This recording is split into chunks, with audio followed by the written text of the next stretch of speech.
What's your Ringo Starr impression like? I don't think it's too bad. You have to do the introduction in Ringo Starr voice then. I can't remember what he said at the beginning of that specific program, which we're not mentioning. Yes, our viewers have to guess. Yeah. I've just probably given it away, haven't I? With the with the voiceover artist himself.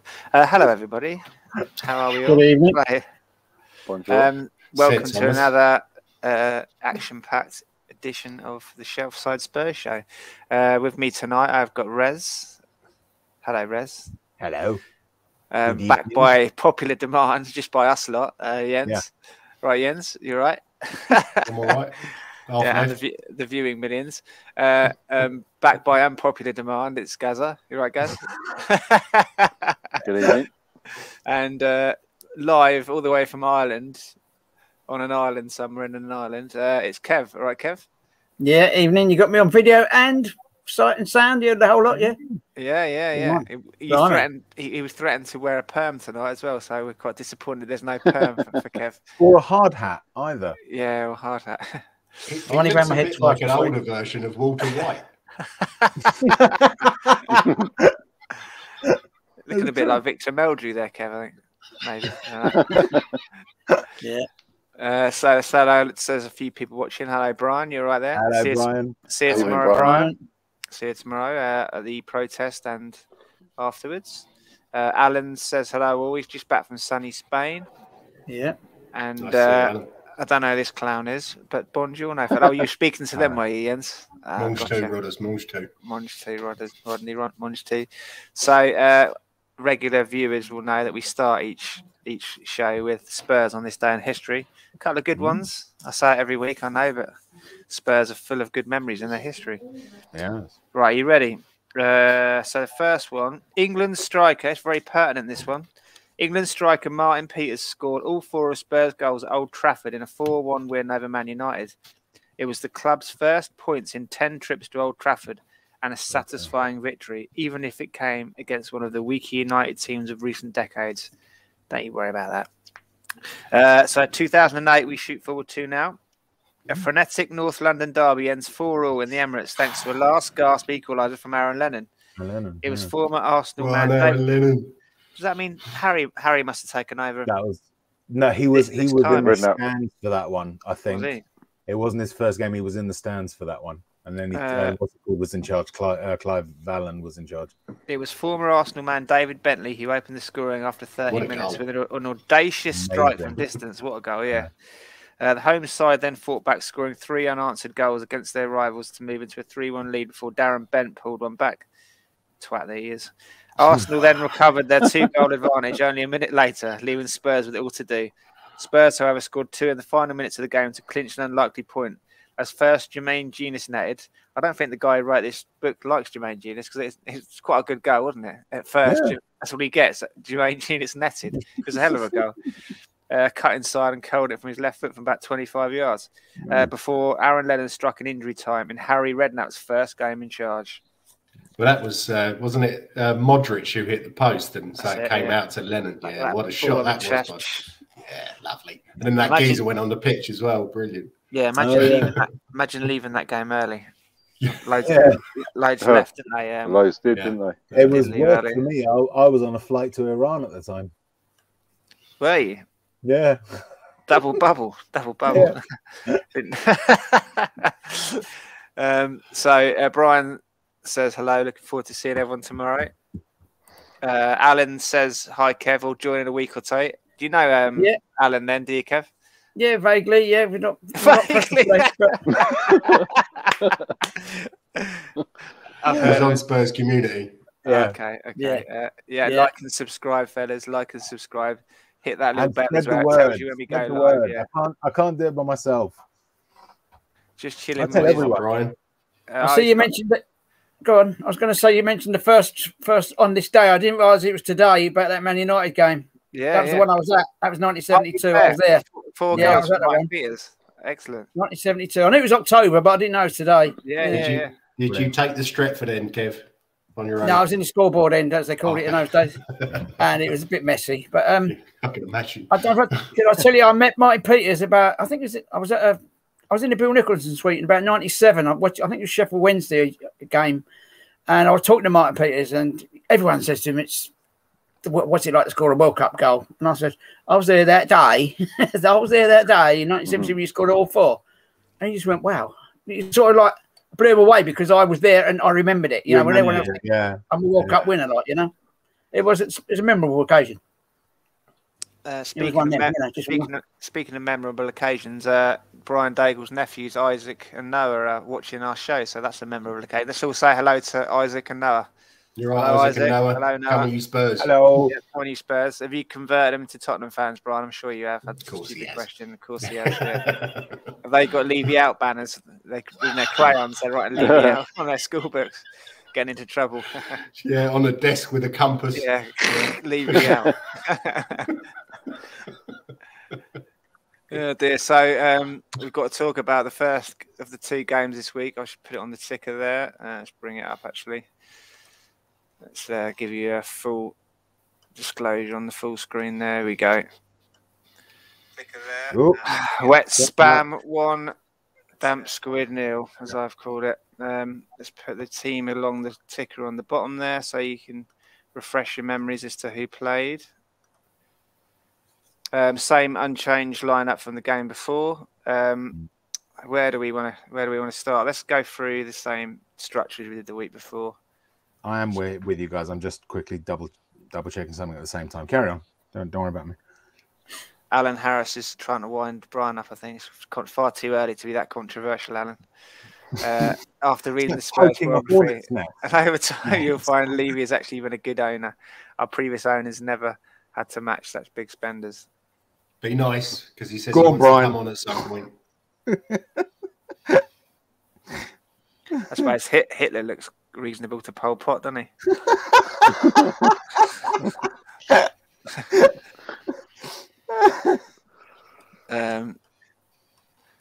Right, let's start with you then, Rez. The defence and keeper against Wet Spam. What do you think? Well, I think that Romero's gradually growing into his role. He's been playing okay. You know, it was an assured performance, and I can't see him. I can't see him regressing. I said that as a Spurs. You know, if he doesn't regress, he's going to be a really, really good defender, Premier League defender. Yeah, it was. There's nothing right now, surprisingly, given last season. There's nothing horrendously bad about our defence. There's an overall problem, but nothing wrong with necessarily the defence. I mean, no defence is going to keep a clean sheet every game. Obviously, we haven't kept one yet, but a single goal doesn't necessarily reflect from a set piece as well. From a set piece as well, yeah. And defending, like, yeah, it was Højbjerg and Skip, wasn't it? Shielding the first post and Harry marking the man, so we can't nail that one on the defence. Oh no, wasn't it Reggie as well? Reggie missed the. Was it Reggie? Missed the header. He turned his back. Oh, did he? Well, no. So was it Lucas then who missed the header? Because it was one of them. It was Højbjerg and someone else. I can't remember the other person, okay. but right. Yeah, it was shite. Yeah, absolutely. It was shite. Yeah, it was terrible defending. But I thought, to be honest, for the rest of the match, we actually played quite well. Yeah, West Ham didn't play particularly well. I was expecting them to overrun us, and I'd say they looked a little bit nervous. And we looked pretty comfortable for most of the match until we conceded, and then sorry, I'm getting ahead of myself. But it was going to come down to a set piece, wasn't it? I mean, it was a tight game. Both teams weren't playing well. They were struggling to get any kind of passages of play going and create chances. It was a crap game, wasn't it? Really, it was. I suppose one for the purists it wasn't, and one for the neutrals probably didn't care, did they? But the longer it went on, it was going to come down to a mistake or a set piece or something. But just frustratingly, that's what West Ham are quite good at set pieces, aren't they? There's that guy sent out a tweet, didn't he? You might want to work on defending set pieces this week. Good point from Babylon's destruction there. Nuno's a rock lobster sideways football. I mean, lobster. crab.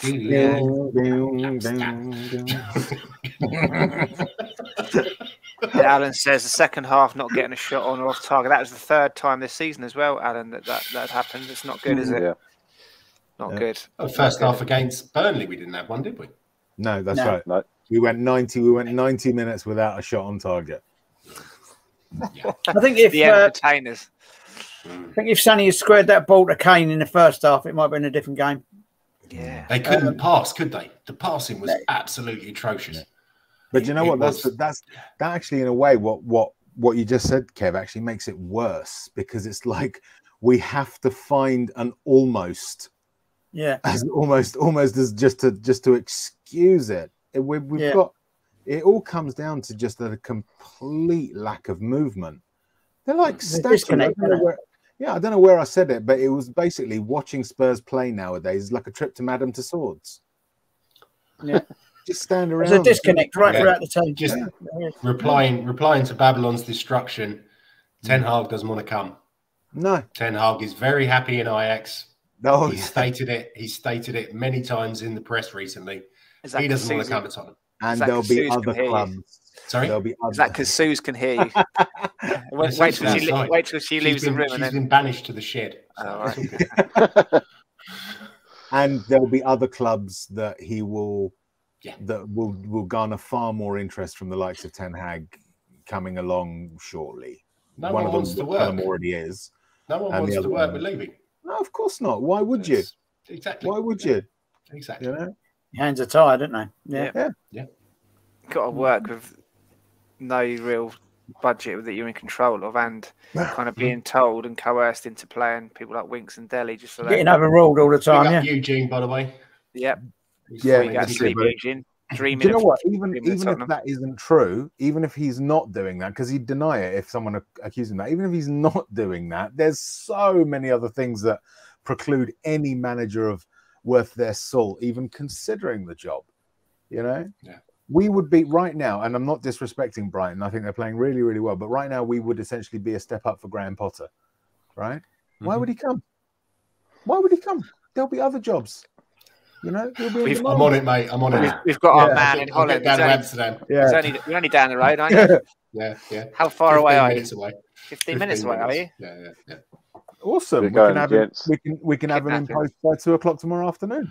Absolutely. We could have him before the end of the show. You could do the unveiling. That will be an SSS exclusive. The unveiling of Ten Hag as the new Spurs manager on this podcast. Of course, we get millions. Do you know anyone that knows him, Jens, or not? No. It's like American people asking us if we know the Queen, isn't it? Absolutely. Jens, you know Mr. and Mrs. You live in Holland. Do you know Ten Hag? Sadly true. I think that the reason that they said Ten Hag didn't want to come was, well, Levy didn't want him to come because his English wasn't that good, and his confidence that he'd be able to turn it around with only one member of staff. He said he was happy to work with the existing staff there, and he just wanted to bring his assistant, and that was it. And Levy was a bit concerned that he couldn't turn around the whole club with just him and his assistant. His English isn't that good. Do you remember Pochettino when he first came? Well, funnily enough, that was one of the conditions when they hired Poch, wasn't it? They said to him, "You've got to start doing English," because he can speak it. He just didn't want to do it. I'm sure when he was at Southampton, every interview he had his translator next to him. Yeah. Same as Bielsa. Yeah. I bet Bielsa can speak better English than us, but he just doesn't want to. Oh yeah, of course. Get misrepresented all the time. Yeah. I can actually do a really good Marcelo Bielsa impression. It's true. Okay. I fucking love it here in Leeds. It's great. That's actually how he speaks. Who? Bielsa has got a Scouse accent. Yeah. Sorry to upset you, Baz. I think he's talking to Babylon's destruction, but you'd be shocked the way they treated Bill Nick was disgusting. I was told the same by Pat Jennings. Yeah, Pat Jennings has made no secret of the way the former Tottenham treated him. Really? Okay. Yeah. Who was the chairman then? Kev, who was the chairman then? Sidwell. Sidney Well. Okay, yeah, I've heard nothing but good things about him. I didn't realise that. Pretty sure overall, the Whale family served the club well. Yeah. It's basically after. I mean, that doesn't preclude or excuse any bad treatment they might have done to individuals, especially the likes of Bill Nick. But Jimmy Greaves. and Jimmy Greaves, overall they were good custodians of the club. It was basically after the Whale family sold up to Irvin Scholar that it basically went downhill, because Scholar was the one who floated us on the stock market. Then he sold out to Alan Sugar, and Alan Sugar then sold out to Enoch. It's been, bring back the Whale family, or bring back those times, I would say, because they were Scholar's the complete opposite to Levy. Scholar spent far too much money. Badly. We could have gone bust. Yeah.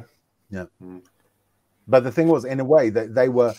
Scholar was almost like the spiritual predecessor to Levy, because he wanted to turn football into what Levy, we believe, wants to turn Spurs into, which is an entertainment franchise rather than a football club, and that's what Scholar's whole shtick was about. That's why he floated us on the stock market, because he wanted to bring in outside investment and turn what was essentially a closed shop of owners who'd viewed themselves as custodians, really, in the proper sense of the word, and poured money into the club.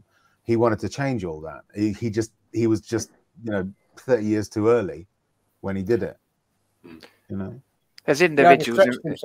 There's individuals involved as well, though. I mean, from Jimmy Greaves, he said when he left, Bill Nicholson took all the first team away from the training ground to train at the reserve, so no one saw him when he left, and he just left like the reserve team manager at home with the bag with his boots in, and so no one could say goodbye to him, kind of thing. So there are individuals involved. So there's little cliques and sort of people that don't get on. I don't know if it's necessarily the club, but there's been so many incidents where the club have acted poorly, isn't there? Like Pat Jennings said he was disappointed, Jimmy Greaves, but that was more with Bill Nick, I think, than the club, wasn't it? I'll not forget Billy Nick was signing on the Dole, just down the road from White Hart Lane, near the library, on the way to Bruce Grove at Scotland Green there. They had a photograph with him in the queue going in to sign on to collect his Dole money about a week afterwards, and that broke my heart, that did. I thought... That's the sign of the times, though, but to see him shuffled and standing there with all the unemployed people of that time, That's right. I think it was nice. The Sun or the Mirror had it, it's one of them stories. The club didn't help him out then, obviously. Didn't carry him. No, the door and sit. No, I mean, there's been bad examples, but the one thing, and again, for me, it's not excusing those bad things, those or downplaying them. They shouldn't have happened. By the same token, the amount of affection that previous players speak about the club suggests that there's a good side to it too. Oh yeah, is that more the fans, like Rez, because of the classless way the club acts, and then the fans and the players bond together? People were happy with Harry Redknapp, I seem to remember, and Martin Yole. Yeah. They seem to have a lot of fans. Obviously, you're always going to get disgruntled players, aren't you? Yeah, if you're not picked, they're going to be disgruntled. But I mean, the only former Spurs players I can think of who are sort of active in terms of punditry or commentary now that really don't seem to have any affection for the club are Jamie Redknapp and Darren Bent. All the others, they speak kindly of the club. Well, Cundy. Cundy. Yeah, that's right. Yeah, but he's not. I don't really count him. I don't really count him. Pretty much flops, weren't they? Yeah, awful. Cundy was awful. Darren Bent was awful, wasn't he? Yeah. What a waste of money. And Jamie Redknapp, he scored. I seem to remember he scored a great goal against the Gooners. Yeah, his mobility had gone down it when he got to us. Yeah. But certainly up until recently, Stefan Freund would attend matches. Yeah. He'd be in the crowd. People would spot him in the crowd. Van der Vaart turned up the other day. Van der Vaart loves the club, absolutely adores the club. Berbatov even speaks kindly of the club now. Even though he shat all over us. Even though he shat all over us. Maybe it's easier after you've shat on someone to be magnanimous, but ultimately. And apparently, Luka Modric, he loved Chicken Badge. So. He loved Chicken Badge too. Yeah, Chicken Badge FC. Yeah. But yeah, I mean, it's the current. It's not about necessarily how former players are treated. It's not about how managers are treated. It is ultimately whether Spurs are successful or not, right? Or sorry, I'll change that. Whether Spurs are adequately competitive enough. Are we adequately competitive as we are now? As we consider it, or as Levy considers it, it's two different things, aren't they? As we consider it, and I'll say why our view is more important. Because Levy, even if he, let's believe him 100% that he is a fan, that he self-proclaims himself to be. He's one fan. Yeah, we're thousands.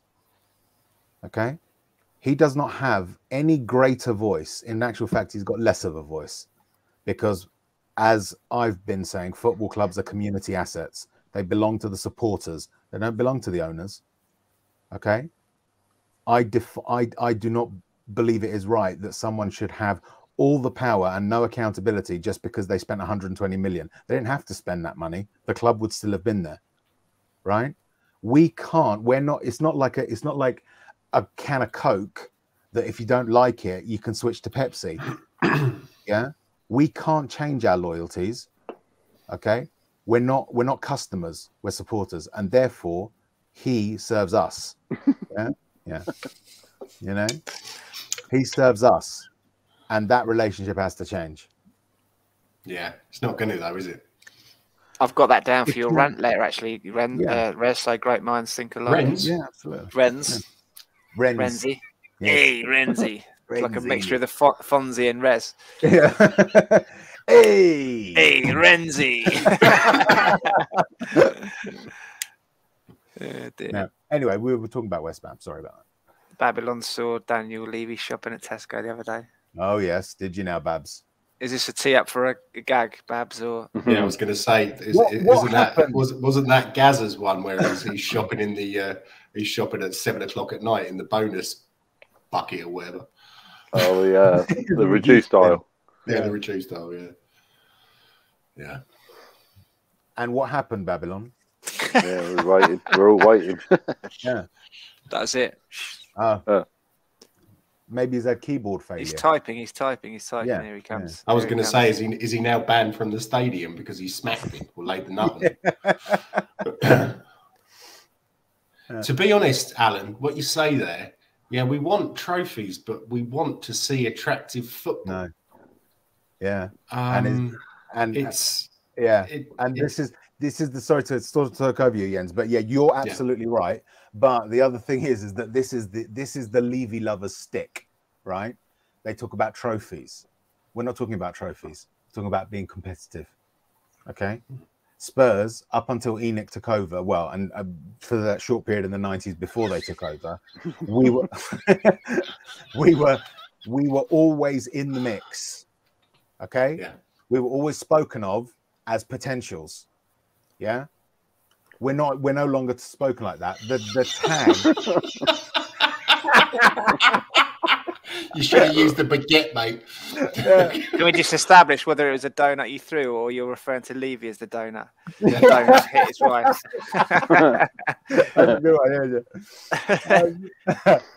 But the point is that we were always spoken of in terms of being in the mix up until the 90s and beyond. Now our tag is Spursy. All right.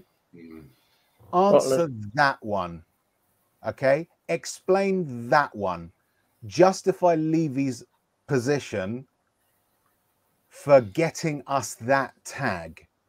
All right. Because if he's the man, then he takes responsibility. All right. If he's blameless, then he's also not in a position of responsibility and should be standing down anyway.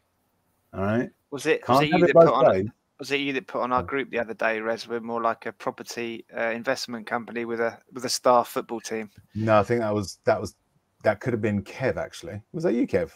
No, I don't think so. I agreed with it, but or it could have been someone else did, but I did agree with it. And yeah, That's ultimately what we seem to be. I mean, we can't speak categorically as to what we are because we don't get enough communication from the club, which is another failing. But you get the impression that exactly. His thought is, oh, we can't compete with Man City, so we're not even going to bother. We're just going to tick along, make as much money as we can, and then leave. Or maybe not even leave, just tick along and take the money. You know, I mean, I don't even think it's money in terms of taking assets out of the club. It's just a salary. I mean, he gets paid millions a year, as do the other Charlies on the executive board, you know, that we've never heard of, that have got no background in football, that are basically suited for business. Great. Yes, men and yes, women. Yeah. Yeah. You know. But, you know, I tell you what, you show me a picture of Rebecca Capelhorn or Donna Cullen or Matthew Collicott, you know, wearing a football shirt and actually getting down and dirty and understanding the game itself, you know.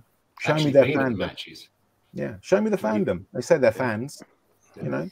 Let's quiz them. Bring them on. Let's ask them some Spurs-related questions. Let's see if they can beat Jens. Yeah, Jens in the quiz. Can you imagine? I bet they would be nowhere near, would they?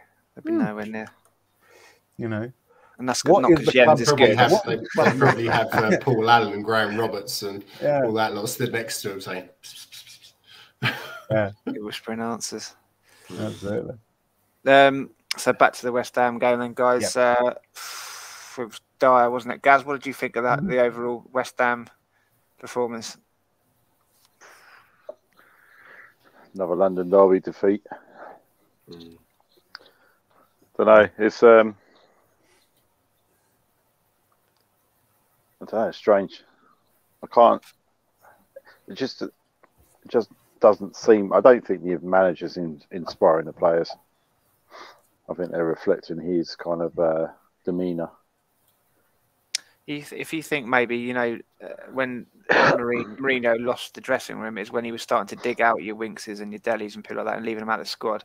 So maybe it's just been accelerated a bit because, like, if you consider they were both left out of the squad last night and after the poor performance in Europe the other day, and so maybe Nuno has been encouraged to, you know, disconnect them from the squad and, you know, oust the shit ones. You know, like we said, he might, if he's going to fail, he might as well do it his own way. So maybe he thought his job's on the line. He might as well, you know, do it his own way, and he's ostracised some of the players that aren't pulling in the right direction. Maybe that's affecting morale again around the camp.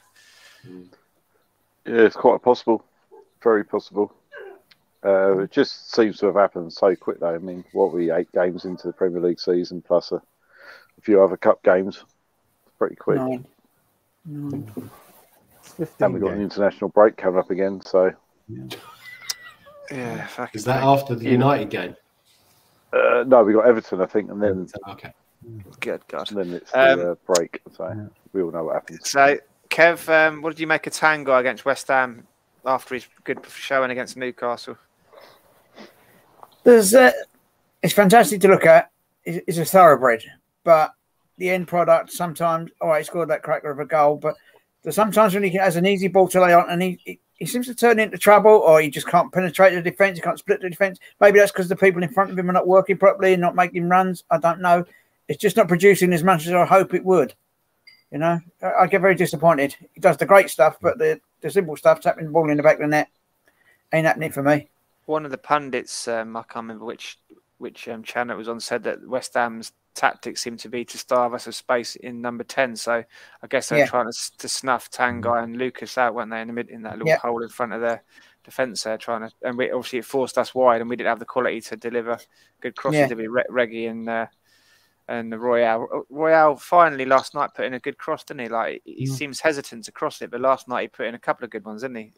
Yeah. Once he'd hit that first one for Lucas to score, the one after that was a good cross as well.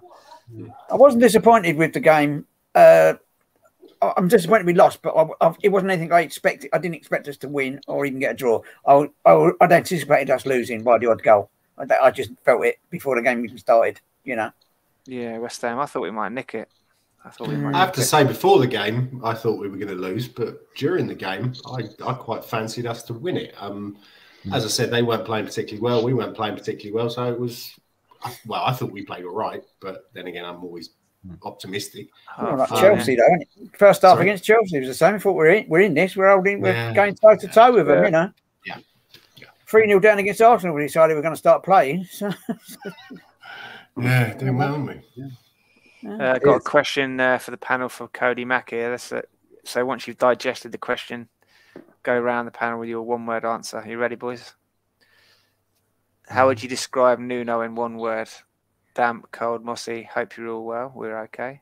So going around the panel in one word, we'll go down this way then. Gaz, one word. Nuno. Yeah, what we got to use Cody's. No, one word. You can't use Cody's ones. He's already beaten you to the miserable. On those. Miserable. Yeah. It's not often you see him smiling and being quite jovial since he's been with us, I don't think. Did we ever see that at Wolves, though? I obviously didn't see an awful lot. I think he was a little bit more lively when he was at Wolves. Was he? Okay. I seem to remember, but yeah, I didn't study him too well, but no, me neither. Kev, I'm sure I've seen him smile. Sure, my word is a made-up word. It's Merino-esque. Oh, Merino lights. Even it's like, not bad. Mourinho won something.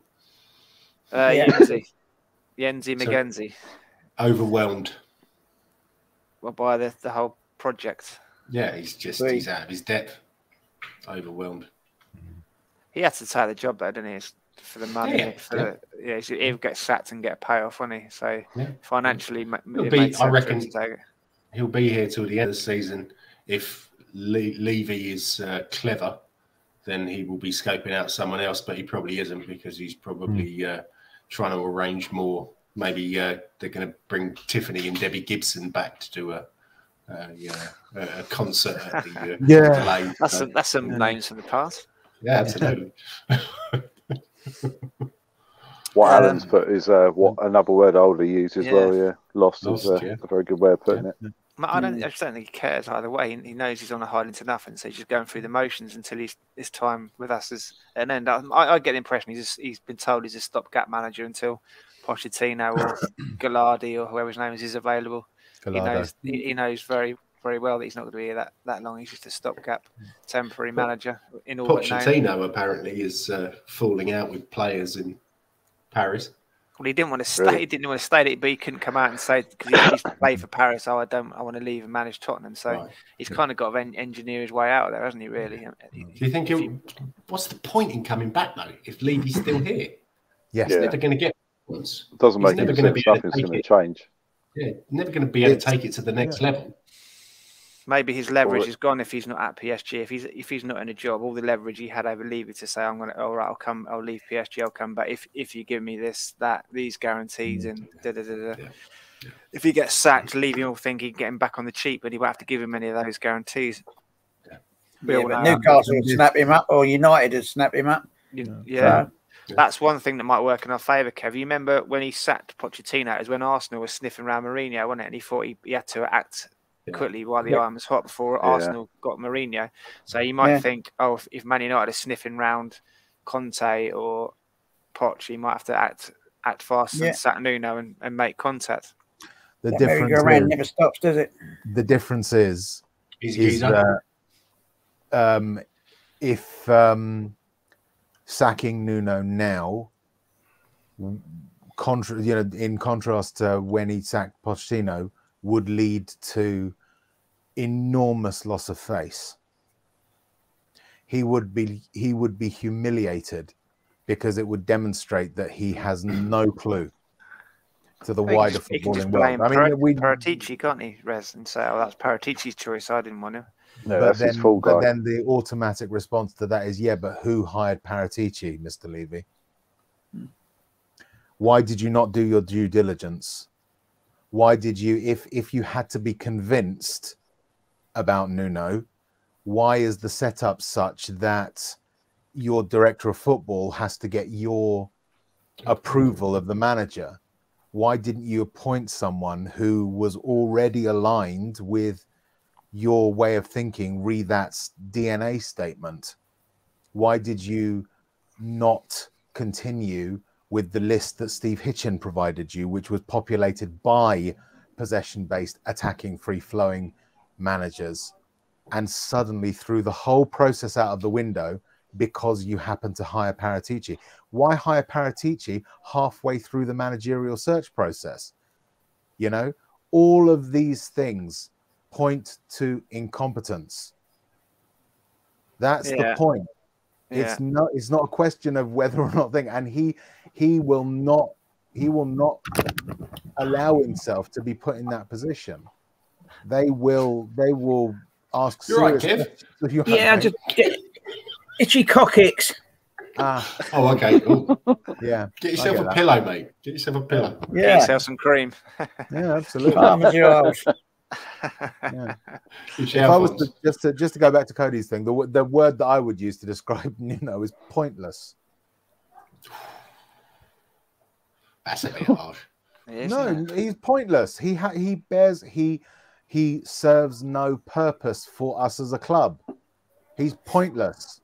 Stopgap. He's a stopgap manager, isn't he? Right. Yeah. They obviously got together, thought, right, this managerial hunt's not going the way we intended it. Yeah. What can we do? Let's get someone safe and reliable just to tide the ship over for a bit until we can reliable. He wasn't going to get him relegated, Jens. Well, yeah, okay. You know. Well, you never know, do you? No. Should have brought in Sam Allardyce in. Yeah. And I think that whole, that lack of movement thing, I think it is because of the fact that he's not the right fit for the club, right? The reason I think there's no movement is because he will naturally want to play that 3-5-2, which is what he plays, which is his sort of base philosophy. But because he has to be seen to be attacking, he's put them out in a 4-2-1-3 or 4-2-3-1, however you want to describe it. But he doesn't know the intricacies of that particular system well enough to instruct his players as to what they need to do. He can tell them to take up the positions, but he can't tell them how to operate those positions. And so what happens is that the players are static, waiting for the ball and then seeing if they can do something with it, rather than knowing what their role is when they don't have the ball, when one of their teammates has the ball. And so you get static players that are just standing there, trap, look, pass, trap, look, pass, trap, look, pass. Yeah? Go on, Jens. One-touch movement. I was saying the other day to Suze, I'd love to have Harry Redknapp back, just because he used to G the players up and he used to just tell them go out and run around a bit. Yeah. Play to your strengths. And that was exciting football. Yeah, when charisma. you micromanage too much, like AVB, it's just it doesn't work. I don't know. But I can't say what the reason is that we're playing the way we are with Nuno. Well, I think it's the balance between too much micromanagement and not enough micromanagement. I reckon Harry Redknapp was more micromanaging than he might have perceived, but not to the extent that, say, someone like AVB or Mourinho might. Well, maybe not Mourinho, but AVB or say Pep or Klopp were. But then he's gone to the other extreme of not giving them any instruction. That's just as bad, I think. Yeah. I think Craig agrees with what I said. He's basically a caretaker manager, and he glorified caretaker manager. Well said. Until something better comes along. That was based on Dan Kilpatrick's article today, which says it's going to be a long, painful process. So strap yourselves in, boys. Well, we always have to go through a rebuild. I mean, look at Man United. They've been rebuilding since Alex Ferguson. Apart from they win trophies, but not the league, not the dominance that they had. So, but we've been rebuilding for 20 years. Yeah, longer than that. Yeah, yeah. And when are we built? 30. I'd say 30. Yeah. To be honest, it's since the Post-Venables, 90s, isn't it? Post-Venables, yeah. But ultimately, the question becomes, when is the completion date? I mean, we know that Daniel Levy doesn't have great form when it comes to completing things on time, but at least he had an estimate with the stadium. Yeah. When will we be done? When will we be done? Is the question in terms of when can we say, right, we're making it now? I said at the beginning of this season, I think I get the impression Levy's just biding his time until he can sell now, and he didn't foresee the pandemic coming. He was trying to afford it. He was trying to build the stadium up to sell it at that point, and then the pandemic hit and it ruined all his plans. So he's just ticking it along. Yeah, exactly. You've got a good point, Jens. Is it 3 billion he wants now? 3.5. It's just depressing, isn't it? But where's he got that figure maybe from? we'll become Newcastle's feeder team. They can buy us as well, and then they can have Lo Celso and sort it. Their valuation right now is a 10th of ours. Doesn't that's what makes you sick? Is that they are going to win the league at some point in the next decade, and probably more. And right now they're worth a 10th of ours. So all that 20 years of making the club sustainable, what's that got us? Cool. Yeah. Laughing stock. What do you are? Laughing stock. To touch on Prithviraj's point there, if you know, I said at the time when Ryan Mason took over, you could see that he had a style of play and he was imposing that on the team. Even after 2 or 3 games, you could see he was trying to go back to the way Poch played, on the front foot, with pressing hard at the pitch, going short at the goal kicks. You could see he had imprinted his style on the team in a short period of time, which I was quite impressed by. I know a lot of people call him Ryan Mason because he was picking Winks and Dele and that, but we don't know how much of that was Levy trying to encouraging him to put them in the shop window, to retain their sale value. But I didn't mind Ryan Mason. I could see an identity and a plan under Ryan Mason, which is one of the criticisms Nuno's faced, isn't it? You can't see any kind of personality of his on the team at the moment, or maybe it is his personality. If Gaza said he's boring or half asleep or whatever, Yeah. And on that note, you would quite easily, if you had to pick between Nuno and Mason, I think most people probably would go back to Ryan Mason. I definitely would. Yeah. In this current situation, obviously it's not ideal because we want to go out there and try and get the best managers, but that ain't ever going to happen anytime soon. I reckon that Nuno's probably from the Portuguese equivalent of Yorkshire. Dower. I don't play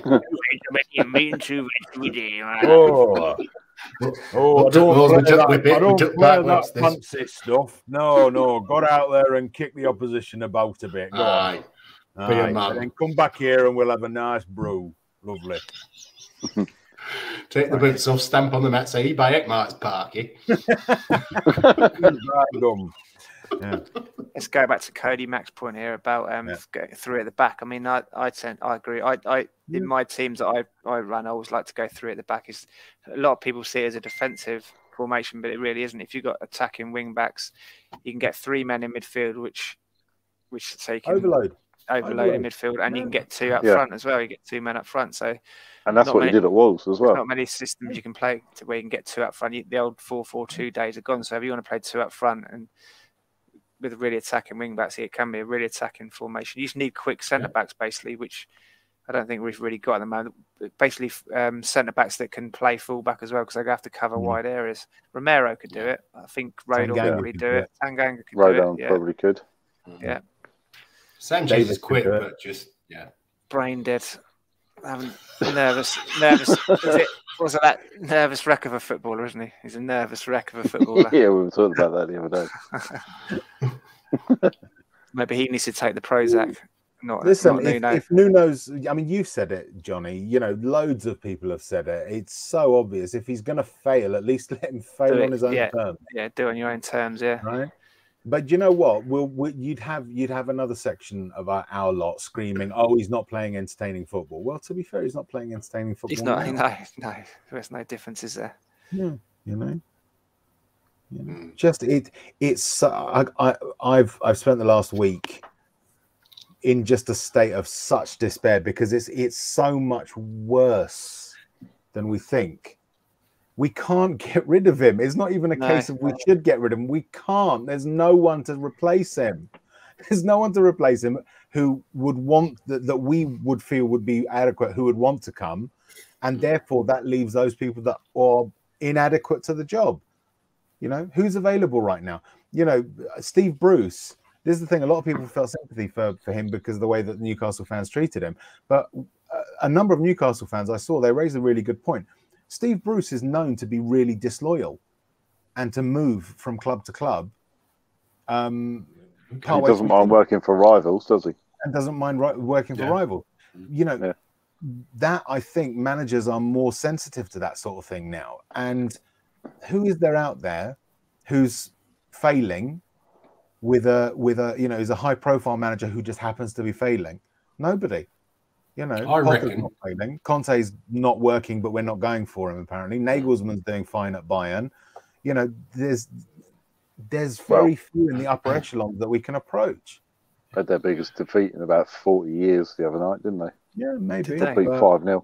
Jens, go on. Koeman's available. No, I was going to say, I reckon.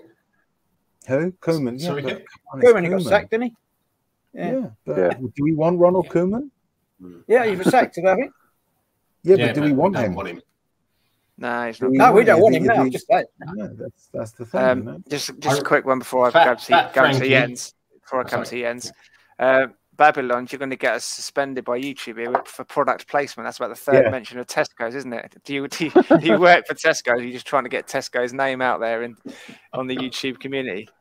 Here he goes again. He's on it again. To dare us to do so that as he went to raid Tesco's. I think you're just trying to get a bit of product placement in here, aren't you? I just had a look at the original Tesco.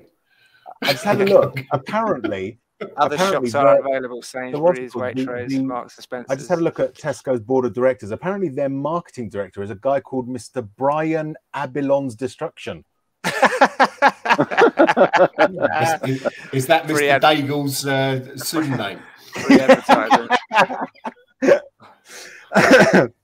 But I was going to say, we made our deals with Sainsbury's, not Tesco's. Oh, right, yeah. No, I was going to say, Fat Frankie Lampard as manager and Jack Wilshere as director of football. Maybe not. Oh, mate. Yeah, maybe not. Maybe not. Got to stop slipping that Ajax. That Ajax. Yeah, I tend to agree with Craig there. I think that there's just a stopgap until Pochettino gets fired from PSG, to be honest. Probably already been agreed. I'm still not sure why he'd want to come back. And I don't see Levy having the nous to do that. No. Come on, it was nearly a done deal. It was PSG that just kicked in his extra year of his contract to stop Spurs from getting him, wasn't it, really? I mean, the deal's already agreed pretty much. Yeah, just but PSG... Do we know that? Was that from reliable sources, or was that just clickbait? I think so. That's the problem. I can't help thinking that it's the wish is the father of the thought on that one. Yeah. That it's something that so many of us desperately want for him to come back. Ali Gold said, didn't he? Ali Gold said on one of his videos that he has it on good authority that Pochettino was keen to come back and that Tottenham was trying to do the deal. So it was just PSG that kicked in that extra year, which threw the spanner in the works. Yeah, but there must be some sort of circumstance under consideration that Pochettino would say, "I'll come back because of." Yeah. Does it not worry you a little bit though? Last season they were picked to the Championship by, was it Lille? Lille. Yeah. Not until, because if you think that Pochettino's whole style, Jens, is built on a team ethic and all 11 players working hard, and if you got a team of superstars in the team, they're not going to listen to your tactics and your. So it's what made us so wonderful to watch, because you could see how much they love being on the park with each other.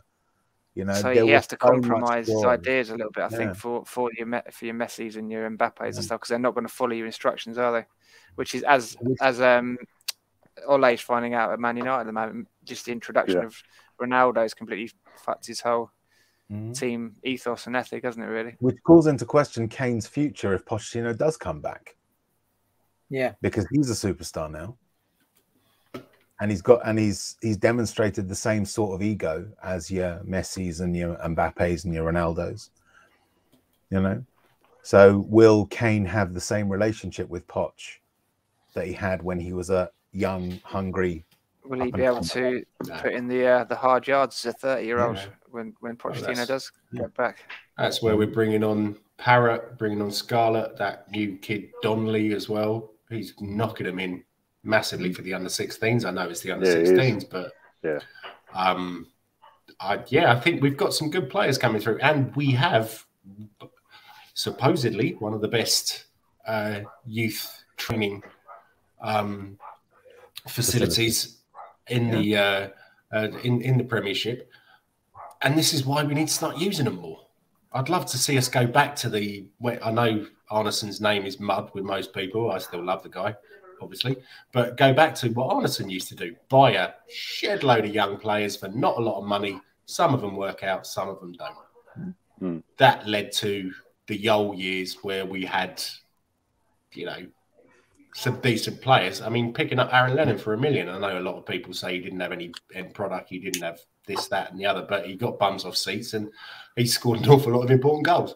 Yeah. I mean, it wasn't Arneson. It wasn't Arneson who did it, but we picked up Danny Rose for a song.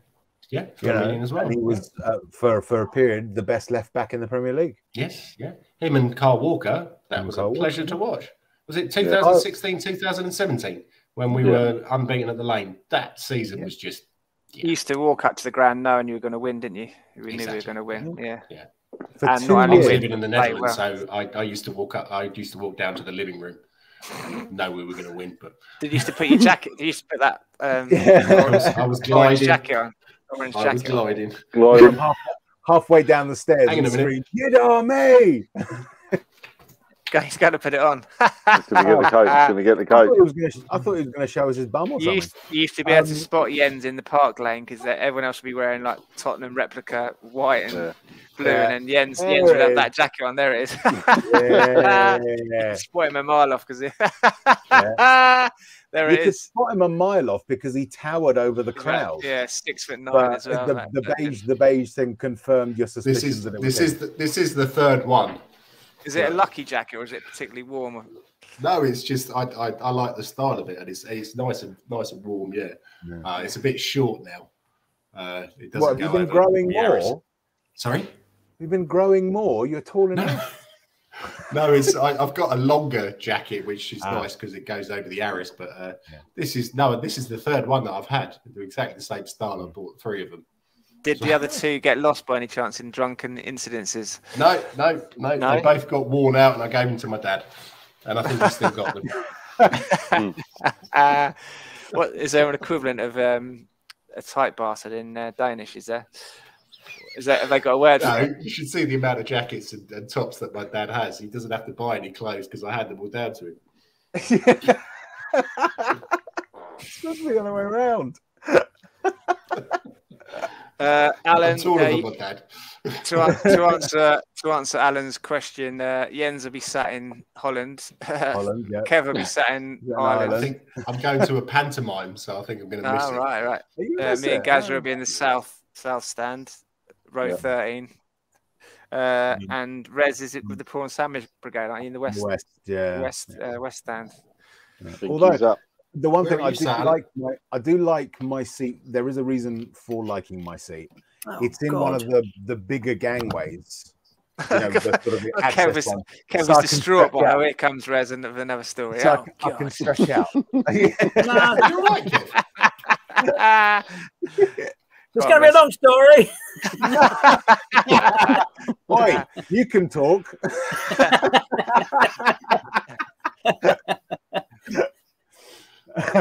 Go on, Rez.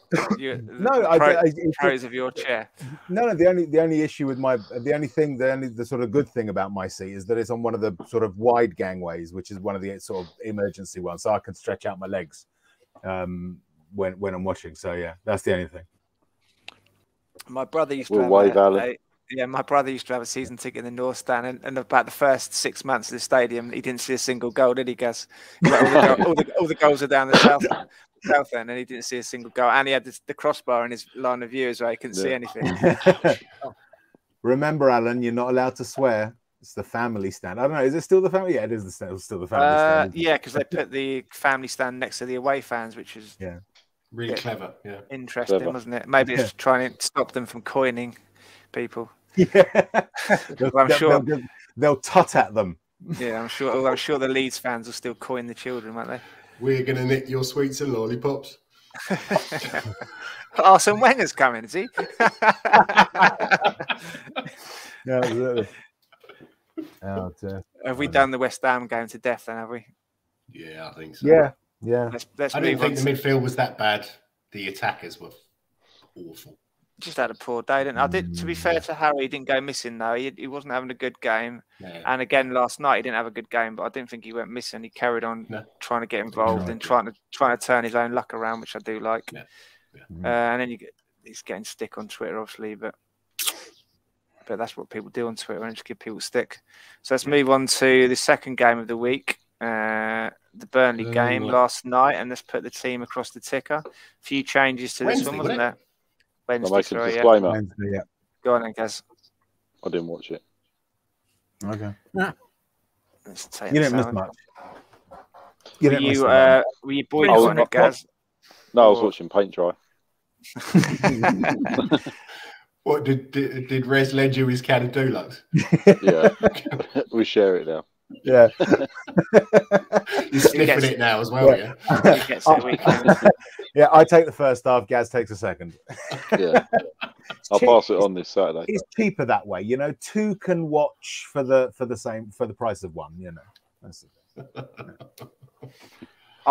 Funny story, Alan. We went to watch Tottenham v Everton, didn't we, Gaz?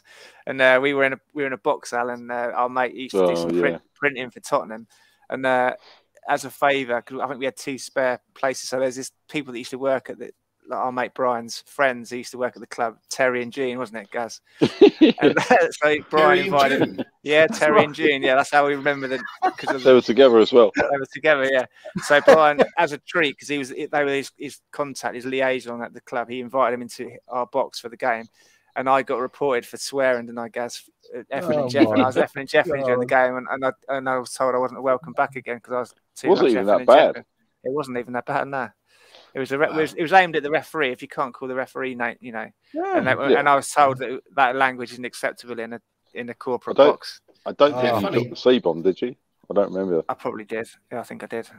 I got the same thing. I'm banned from Reading Football Club for pretty much the same thing. Although we were doing it against their fans who were stood about 2 meters next to us. My point was though, the cheek of fucking Terry and Jean, they got invited in there in good faith by Brian. They had a good free day out, free match ticket, and they still reported. They still reported me. They reported you. Yeah, for effing and Jeffing. Specifically. Yeah, I got banned. I wasn't allowed in there. I wasn't welcome again. Yeah. Ouch. I think Porky Parry was in the next box to us that day as well, wasn't he? The Everton games, the box next door. Yeah, he was in the box next door. We were tapping on the window and giving him Porky Parry, Mike Parry for Talk Sport. Yeah. He was pissed as a fart. He was giving it large when he up against the old window, like when they went 1-0 up or whatever. Crap is when Sky apologised when you happen to hear a profanity. Yes. That happened a few times last night, Burnley, didn't it? Like when they were taking the shot goal kick. Come on, lads, get up to whip it. Get on with it. Fucking have them. Yeah. I was watching it with headphones on, and when I had headphones on, when I heard the shout from beside, I thought the geezer was behind me because I was like, "What?" You're a special effects guru, so I am. Yeah, I was watching on a laptop and I had I had headphones on because the missus was watching something else. So. Yeah, it was weird, wasn't it? Yeah, so I got banned by Terry and Jean. They apparently 2 of the supporters' coaches got their windows done in on Wednesday as well by the local friendly people. Burnley, yeah. It's always the case up there. They're fucking Neanderthals.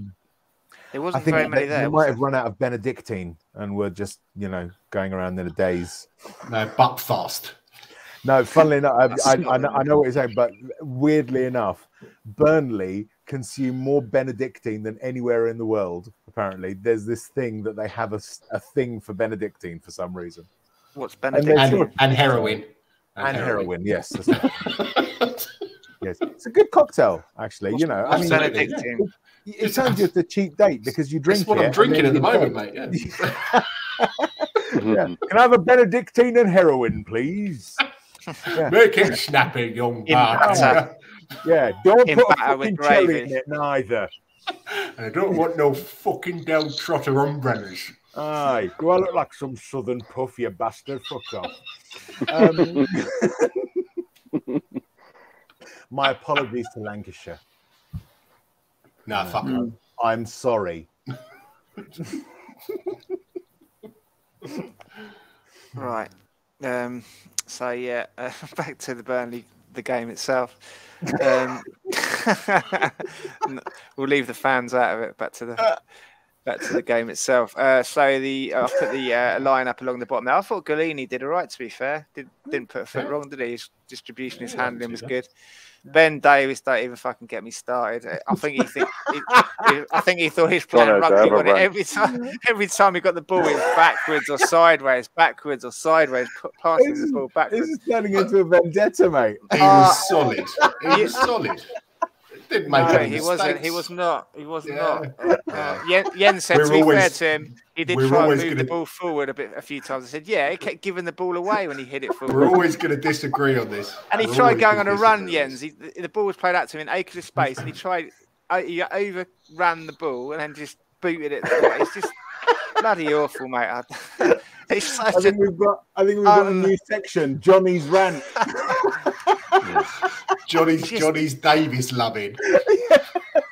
He's got no bravery. Every time he gets it, he just passes it backwards. Whoever's passing the ball, he plays it straight back to them. Awful. His crossing was crap. Just terrible. Yeah, I think he's solid. I don't think he gives the ball away that much. I disagree. I do disagree. Oh, dear. He is a championship level player, yeah. He is. Yeah. But I don't think he makes that many mistakes which lead to goals. So, when you need someone who's relatively solid there, when you've got Palace. Palace penalty. Yeah, okay. Yeah. Well, yeah, Palace, that's one goal. Is that too many? It's one goal too many, yeah. Okay. So what about Sanchez and Dyer? Hang on. All time anger, to be fair. Yeah, you're going to publish an on this day in history Ben Davis. No, Sanchez on this day in history. Sanchez made an error in these games. It's not even one game. It's like 3 different games. Yeah, one book per game. I'd love to go through that Burnley game with Alex, who loves Ben Davis, and just like every touch of Ben Davis show what a shit backwards pass or sideways pass, or he gave the ball away. His statistic. I'd like to make a pie chart of Ben Davis' game: backwards and sideways, gave the ball away, ran into trouble, miscontrolled. Those 4 contributing factors, and just analyze the game of Ben Davis. And don't forget the successful passes and successful tackles. Yeah. You know why he gets sorry to wind him up again. The reason he gets successful tackles is because he's trying to control the fucking ball. It gets away from him, squirms up to the opposition player, and he has to make a last-minute lunge to get the ball, so they don't run in behind him. So that's how he gets his successful tackles. He's overrun the ball in the first place. Oh mate, I tell you, God.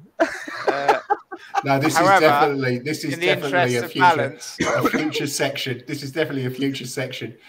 Yeah, Johnny on Davies. Vendetta. In the interest of balance, Alan does raise a good point. Davies did play well in that unbeaten 13 games spell when Rose was ruled out. Yeah, absolutely. Yeah, but he's got worse since then, hasn't he? He was like the thing. I wouldn't say he's got better. Excellent. I think he's gone from poor to very poor to. He was no. He was never. Yeah, when he was playing well, at the peak of his career, if you like, he wasn't poor. He was a good player. Ben Davies has never had a peak of a career. When was his peak? I must have one game period. Under Poch. I see. The thing. He chipped in with a few goals. He was a good defender. He was all right. I remember. But we can't expect him to be, Danny Rose at his peak. I remember seeing the highlights of a game for Aberystwyth's under 14s when he scored from the halfway line. Rugby. It's that backwards and sideways. Scored a field goal. No, that's American football, Gazza. Defense. Speaking of rugby teams, I've got a question for the panel. Would the panel accept Big Sam as manager? Say Nuno loses to Everton and United, gets sacked, Levy fucks around for another month or 2, can't get a manager, we're in a bit of relegation trouble. Would you accept Big Sam as a manager? No, I can't Depends remember what's what his type objective. of football What does he would his play? objective Is be? he really defensive, or Keep it No. up. I don't really recall how his teams play. His He's argument is that his teams played that kind of football because he didn't have the players at his disposal to play a Right, more okay. expansive game. So He was when okay he for did, England, though, wasn't when he? he did have Yeah. Djorkaeff and JJ Kocher and that, he did try and expand and play yeah, a more He expansive was, game. yeah, a couple of his seasons at Bolton he was, and also if you look at his Everton team, they also did try and play football as well. Okay. There were big problems in that side, but he But did isn't he try. like Redknapp's Gilsby age now? Sigurdsson alone. Yeah, you know. Isn't he But the Redknapp's thing is, age now? would I accept Gotta Big be Sam as before manager? that. Depends on what his objectives would be. You know, is he there to get us top 4? In which case, no. If we're in a relegation scrap, for instance, then yeah, I would. You know, just to make sure we Arsenal stay might have safe. appointed him by then, though, when they're in their own relegation scrap. That's Then it. I got a great story about Sam Allardyce. Go on. Yeah, go on. I don't know if I used to work nights at a hotel in Kensington, and our concierge was a massive Crystal Palace fan, and somehow the Bolton team ended up playing at our hotel. I think through a recommendation from Palace because they were playing Palace, and so all the players checked in. Those were the days of Per Franson and Jaskalainen and players like that. So I met them all. So all the players went to bed, and Sam Allardyce, Phil Brown, and his backroom staff stayed in the bar until around about 5 o'clock, drinking. I don't know how much. Phil Brown was so pissed he had to be helped upstairs. Yeah, Sam Allardyce got up, walked up, said, "Cheers, lads." Walked straight as any. I don't know if he was drinking. I assume he was, but he's a big lad. And then went to bed, and then I don't know what happened the next day, but they got up and they lost. 5 a.m. He's drinking till 5 a.m. Yeah. Is that the same Phil Brown that was the manager of Hull for a while? Yes. When he did Hamilton, Yeah. God, he was pissed. Fucking hell, he was off his nut. I don't know. If he was talking to the team the next day, he would have made them all drunk from his breath. Fucking unbelievable. Brilliant. Did he tip well though? I don't know. I was working on the front desk, and I think the bar people were quite happy. They have to be happy to keep it open till 5 o'clock in the morning. So usually they shut at 2 o'clock. Is there like an etiquette for room service discretion? Like if you're in a hotel and like a player orders 3 beers to their room, are you obliged to tell the management or not, or is it personal discretion? No, it's the players didn't. The players were in bed. It was just the backroom stuff. And I remember we had Crystal Palace in for their Christmas do as well. Fucking hell, Clinton Morrison, what a fucking thick prick. Tottenham fan, though. Big Tottenham fan. Yeah. But he rang me up. They came in, I think, about 2 o'clock in the morning. A few of them stayed downstairs. I didn't really recognise who they were. But Clinton Morrison rang me at about 3 o'clock, and he said, "How'd you turn this worry thing off?" I was like, "Excuse me? The thing that like does the air in the room." "Oh, you mean the air conditioning, sir?" I said, "Yeah, there's a thing next to the bathroom." Yeah, all right. Well, I pressed all the fucking buttons. It don't fucking work, does it? So I'll send the maintenance up to help you, sir. Have a nice evening. Jens, friend of the stars. Absolutely. Fixing air conditioning for Clinton Peter Morrison. fucking Andre, mate. Yeah, Go on. lovely bloke. Is he? Really nice bloke. Yeah, she, what's her name? Jordan was a complete bitch. She walked up to the front desk once, dumped a load of dirty nappies in a plastic bag on the front desk and said, "Deal with that, will you?" Oh, jeez. But Peter Andre would always stop and have a chat. He was Daniel Levy signed them all up to 3-year contracts. Any more celebrity stories? Um, Didn't you used to help run those like in Chelsea when you were around Chelsea? There was like all those. Oh yeah, but they weren't really celebrities. The most famous bloke who stayed there, you probably would have never heard of, called Lucas Till. He was in the X-Men films, and then he does the modern day MacGyver. He's MacGyver in that. And then Paul Rassam. I don't know if you know anything about film directors, but his brother, he's a writer, and his brother's a director, and he's done quite a few big films. But apart from that, no, it was mainly business people. Oh, I know. Yeah, well, this bloke. Yes, that's Luke still. Yeah. He gave me a television.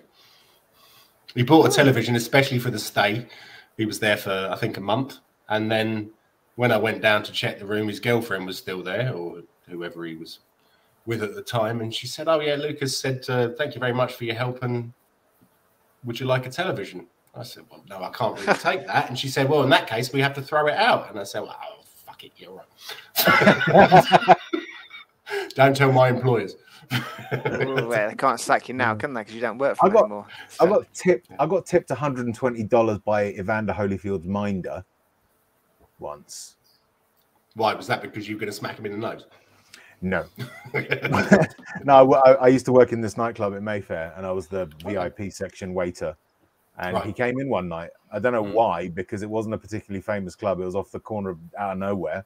I don't know how he even found us, but he did. And he came in, and he was very quiet, just sat there drinking his champagne with his minders sort of like bulking the entire section out. And then would be serving him champagne for the evening. And as he left, it wasn't him that tipped me. It was his minder reached into his suit pocket and handed over $120, even though this was London. So I had to actually go and change the money into cash, into sterling. But yeah. I once got given a list of recommendations, DVD recommendations by Alan Sugar once. My boss, my boss was staying at his villa in Marbella or Malaga or something like that. Yeah. And I was on Zoom call to him like we are now, and he's like, "Alan, have you got that list?" So Alan came over like in the background, like, "Yeah, you want to get in The Wire, Breaking Bad." He gave me this recommend because they'd obviously been talking about shows that Alan had watched, and my boss wanted me to get them for him when he got back. So he basically gave me a list of recommended TV series just to. Christ. But he was a tosser though, because when my brother got go on, Jens. No, carry on. When my brother got his season ticket, we mentioned earlier, the North Stand, I said to my boss at the time, I was like, "Can you have a word with Alan to see if he can get him moved down to the South Stand with me and Gazza and that lot?" So he goes, "I'll tell you what, you ping off the email to Alan and sign it as me, and I'll just review it and see if it's okay." So I did it all nicely. Said, "Oh, my employee John's brother's just got a season ticket and he wants to see if you can help him, get it moved down to the South Stand." So I typed it all out, showed it to my boss Jeff, and he's like, "Yeah, that's all right." Pinged it over to him. Literally within seconds, I got a response back, "No, I don't have any power at the club anymore." I was like, "What's a lying bastard? You're the honorary chairman. You can't even be bothered to ask, forward on an email to ask to try for me." So he's a twosser.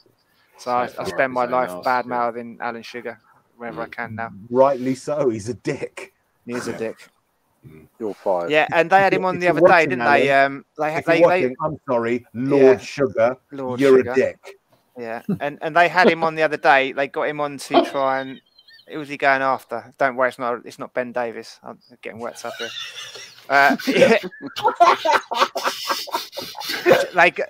GMTV got him on the other day to try and go after George Galloway because apparently it was after the Champions League final because George Galloway had put something about the Tottenham fans flying the Israel flag or something. They'd use it as a chance to have a pop at Jewish people because of Tottenham, and they got Alan Sugar on, and George Galloway just ate him alive because he had that incident in the World Cup, didn't he, a few years before that, where he'd said about African people would selling.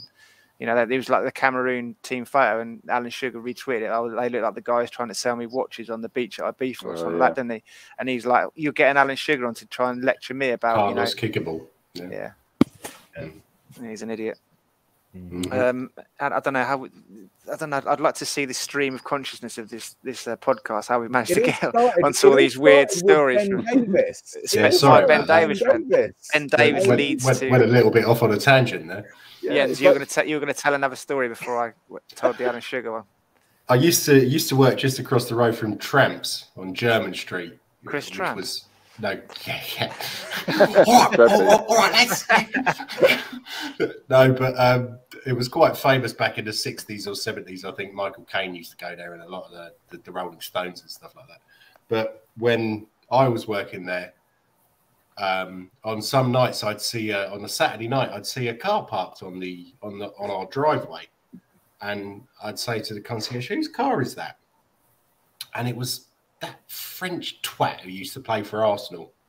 and that used to doesn't narrow score. it down. And used to score against us. He wasn't a very famous name. But I remember he scored again. No, it wasn't Pires. Not Pires. He wasn't one of the bigger players. I can't for the life of me remember. But he scored one game, and no, he wasn't. He was a midfielder or a defender. But he scored one game, and I walked out onto the place, and I said, if you don't get that twat to move his car and never park it here again, yeah, I'm going to tell the police that he's parked here illegally and he's going to get clamped. And yeah, I was in a bad mood. But the concierge believed me, so that was good. Nice. That reminds me of Gazza when he used to have Boué used to bring his car into you, didn't he? Tell us a story about that, Gaz. He was quite a nice bloke, wasn't he, Boué? He's a lovely bloke. Yeah. I've got to admit. But yeah, even when I was like, send him off when he got red carded against us, he'd come up and try and give me a hug. I was like, yeah, the day before you'd been giving him grief, and then he came up and tried giving you a hug, didn't he? Gaz used to write in the dust on the back of his car, didn't you? THFC. Yeah. He used to bring his car in. He brought it in at Christmas one time, and it was filthy, and the valetters weren't in. So I wrote THFC on the back of it. I've got a picture on my phone this time as well. Yeah, I sent it to you boys, didn't I? Speaking of Babylon's comment on the screen there, MacGyver would win the Premier League with just a piece of go and a matchstick. It reminds me of I got a great Chuck Norris thing. You know, you get those memes, the Chuck Norris. Yeah. Are you ready for this one? It's fucking brilliant. When Chuck Norris attends a feminist rally, he comes back with his shirt on and a sandwich. It's terrible. I mean, officially, I'm offended, but that's fucking hilarious.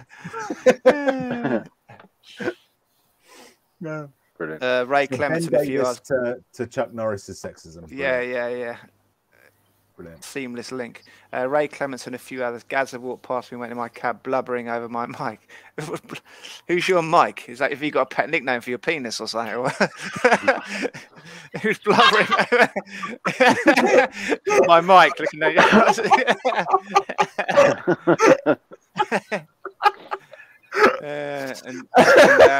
Adam's called as anointing Jens Jesus, I think, or is he in comments? Oh, mate, this story.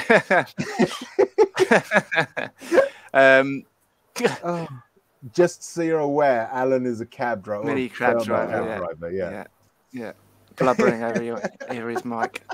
Can see the confusion. Yes, just confusion does not ensue. Oh, dear. Kev, have you ever met anyone famous? Off the top of my head, no, not really. Not really bothered.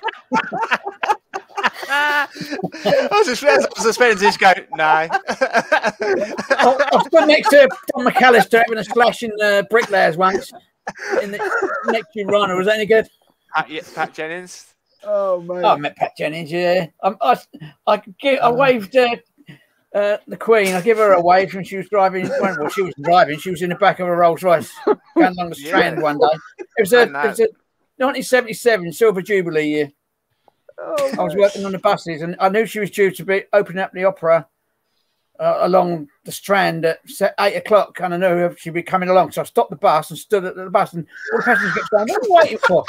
I said, "The Queen's coming along here in a minute."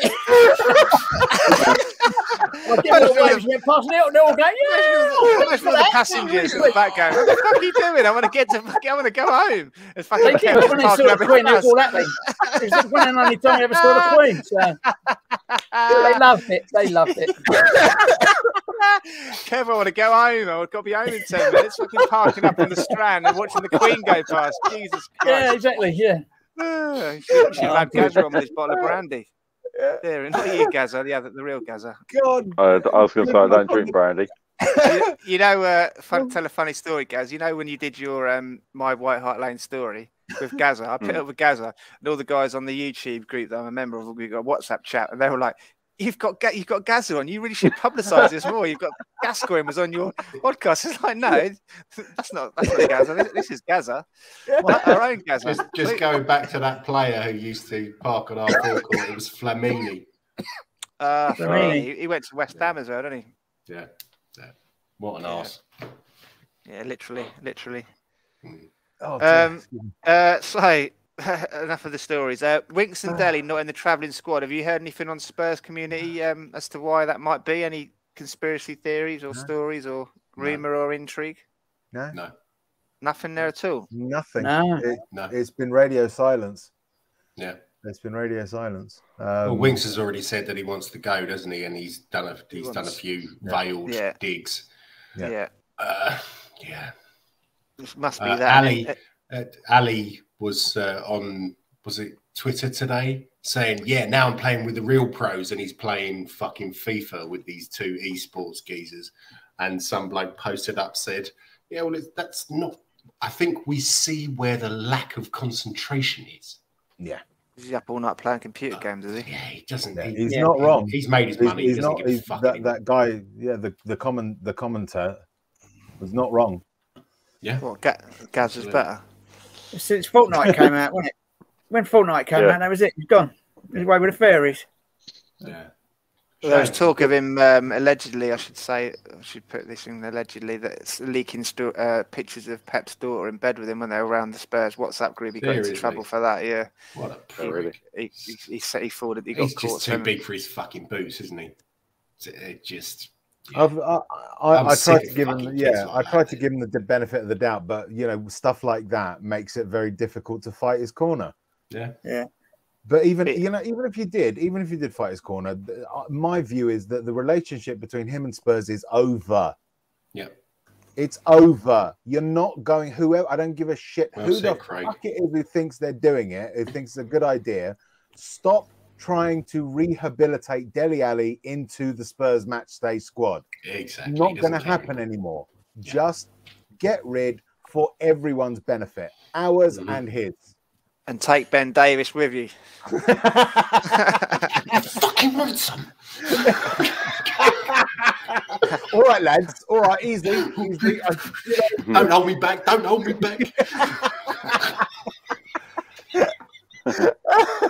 I'll just duck out of the way. There you go. Go on, lads. Go for it. Yeah, all right, mate. Calm down. So the most controversial comment of the night, Davinson Sanchez actually had a good game last night, didn't he? Yeah, it was all right. No, there in the 85th minute, he tried wrestling someone to the ground, missed them, and then he ran through and scored. So, and I think Stell put on Twitter, so there's an image of him marking someone from a set piece where he'd got both arms over him and dragged him to the ground. So, luckily, the referee didn't see that. VAR. Yeah, to be fair, it was Peter Banks, and to describe him as a useless turd would be doing a disservice to turds. Running around Peter Banks, whacked on the Scooby Snacks. Yeah, that's probably the level of regard that anyone should give to Peter Banks, is to satirise his name. Peter Banks. Who's Peter Banks? I wouldn't know him for let's I can't remember the ref last time. He's always a good sign. He's the twat who gave a free kick against Pierre-Emile Højbjerg after Joe Linton fouled him in the Newcastle game last season. Yeah. That's yes. Yeah. Bit like that if you're watching against Pete, Vitesse, you're useless. That referee against Vitesse, Gordon Bennett, he was. Yeah. Just going back to the West Ham game briefly when we were talking about weird refereeing decisions. Why did in the laws of the game? I don't know if there's any experts here. Kev, I'm looking at you former referee or something. Why did Romero get booked for shouting at a player on the floor? What in the rule book says you're not allowed to shout at players when they're on the floor? There was some talk that said they spat. Someone said he spat. He did. Oh, really? Did he? Okay. He didn't spit. If it is it's a story. If you spit, that is in the laws, and the penalty for doing so is a red card. Yeah, red card. Right? So if he didn't spit, and if he did spit, no one saw it. No. Because if he was seen, it's a red card. It was stupid. He called him a pootail, like Jens said. He's telling him to get up. You cheating bastard, get up. And funnily enough, Cornell's. I mean, and his reaction, he pushed him. What did Romero do? Nothing. Why did he get a yellow card? It's ridiculous. Absolutely. I think do you know what though? I think that West Ham are really fortunate because I think that Fornells is actually a magical creature because he has Wolverine levels of healing factor. Because one moment he's lying on the floor in abject agony. I mean, you can see it etched on his poor, anguished face. And then as soon as Romero stands over him, he has this miraculous healing on him. So actually, maybe it's Romero that's the magical creature, and that shouting at someone heals them. He is a magical creature. Did you see last night when Højbjerg went down and a couple of Burnley players went over to sort of stand over him and have a go at him? Romero came over like that and went woof, just threw them both out of the way. It was fucking brilliant. That's what he wanted. Yeah, just get out of the way. Fuck off. Leave my teammate alone. And then Burnley players as well. I do like this Romero kid. Yeah, that's why I used him in the thumbnail for our picture tonight. Yeah, if anyone's watching, got Romero. I do like Romero. I think he's got 14 people watching. It's good stuff. Good stuff. Like and subscribe, guys. Like and subscribe, yes, please. And hit the bell. So 14 watching, 9 likes. Yeah. Come on, maths doesn't and add up. Spread the word. Tell people about the anarchic show that we put on because it's always like this. It really is. That must have been why he got booked, Harry. He hurt the guy's feelings. Yeah. But you can't just book someone for shouting at someone, can you? It's ridiculous. Well, it depends what you mean by manly manner, because I'd say a manly manner would be get up off the floor, you bounder. Yeah, exactly. Whereas Romero said something along the lines of "Your mother's a cunt." Yeah. Yes. You're blackguard. You are blackening the name of the game. Raise yourself from the turf, you disgusting individual. I wonder if there's any sort of history to that fallout, with Fornells, from Argentina. And who does Fornells play for? He's Spanish, isn't he? Or is he? Yeah. Fornell's Argentinian, I think, isn't he? Is he? Oh, maybe they've had. I thought it was Argentina. Yeah. Maybe there's some history in the Argentina squad. Google because Fornells is not good enough to get in it. Pablo Fornells. Not Pavlo for arse. I don't know what have you been Googling before? Your autocorrect is autocorrect. I don't know for us. Can we see the results for that, Rez? Can we see the results? I didn't actually do the results because I like that, Jens. As soon as he puts in P, it comes up pounding for us on Rez's phone. Pablo, this is Pav for arse, and I like Pavlyuchenko, but not that much. I would say it sounded very nice, Reservoir. I'd like to kiss you. Pablo Fornells is Spanish. Oh. Yeah. So at least he understood what he was calling his mother. Yeah. I just on the phone. Hello. Guys, do you want to see Mrs. Fornells? Who's the Argentinian they got playing from then? Do you want to see what the number one image search Lanzini. Lanzini. Yeah. Sorry. Do you guys want to see what the number one image result is for Pav for arse? Yep. Is that Arnold Schwarzenegger, is it? This guy touches your butt, what do you do? Kick him in the bollocks. Yeah. Just poke him in the forehead and he'll just go down like a tree. Yeah. Let's hope he's in Alan's cab. You've got to watch out for the mic. Yeah, watch out for his mic. He'll be after his mic.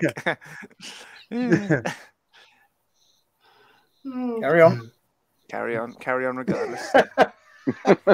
It's all gone off on a bit of a tangent tonight, hasn't it? I do apologize. I think it's just a layer that it's the reason the way we are at the moment. You've either got to just piss yourself laughing over nothing, or you'd end up crying over what Spurs do to you. For fuck's sake. So, the performance at Burnley wasn't very good again, was it? The forward players struggled to get going in possession of the ball. Yeah. Romero had a good game. I thought Royale did all right there. He put in a few good crosses at the end, didn't he? Sanchez had a good game. So Bergwijn is unfortunately, I was willing to give him a chance, but I'm classing him the same as Dele Alli now. He's just an Instagram twat boy. Just every time I followed him on Instagram for a while. And I followed him on Instagram for a while, and all it is, oh, look at my Yves Saint Laurent and I'm on a private plane and I'm this and I'm that. And why don't you try playing fucking football, mate? That's what you're being paid for. Someone put on Twitter today, he's supposed to be a winger, but he can't dribble, he can't run, he can't cross, he can't shoot. What's his attribute? But that's the thing. He used to be able to do that. Is it the injuries that are taking it out of him? He was brilliant for PSV. I know it's a lower league. He was good when he first started with us. But yeah, here we go. This is going to be another Davis thing, isn't it, John? We're going to have to agree to disagree. Tottenham. I can't stand him. It's the club. Yeah. I just think his confidence. I used to like him actually when he first came. I thought this guy could show some potential. But after he missed that chance at Man United, he's just fallen off the cliff, hasn't he? Completely. His confidence is gone. And his finishing used to be quite good, and now he's just lost that completely. Snatches at chances and thinks too much about it. Ponders too much, doesn't he? Yep. Yeah. His crossing's no good. His passing's no good. I don't know. He's not the player we thought he was, is he? Really? No. Could it be his ankle injury though, impairing him because he had he has got a recurring ankle injury, hasn't he? Very, very possible. But Kev, what are your thoughts on Bergwijn? It's what this club does. Bergwijn's as you say, since he's been injured, he just hasn't been the same, has he? He's not got going again. But going back to the game on Wednesday, I think the best part for me was the Burnley fans getting wound up, think we were wasting time, when in actual fact we were just playing our normal game. They really? Every time there was a dead ball, they were booing us, and they're the world's worst. When Hart was in goal for them, they'd take half a minute to get the ball back, and then he'd re-spot it, and he'd get booked every other week for time wasting.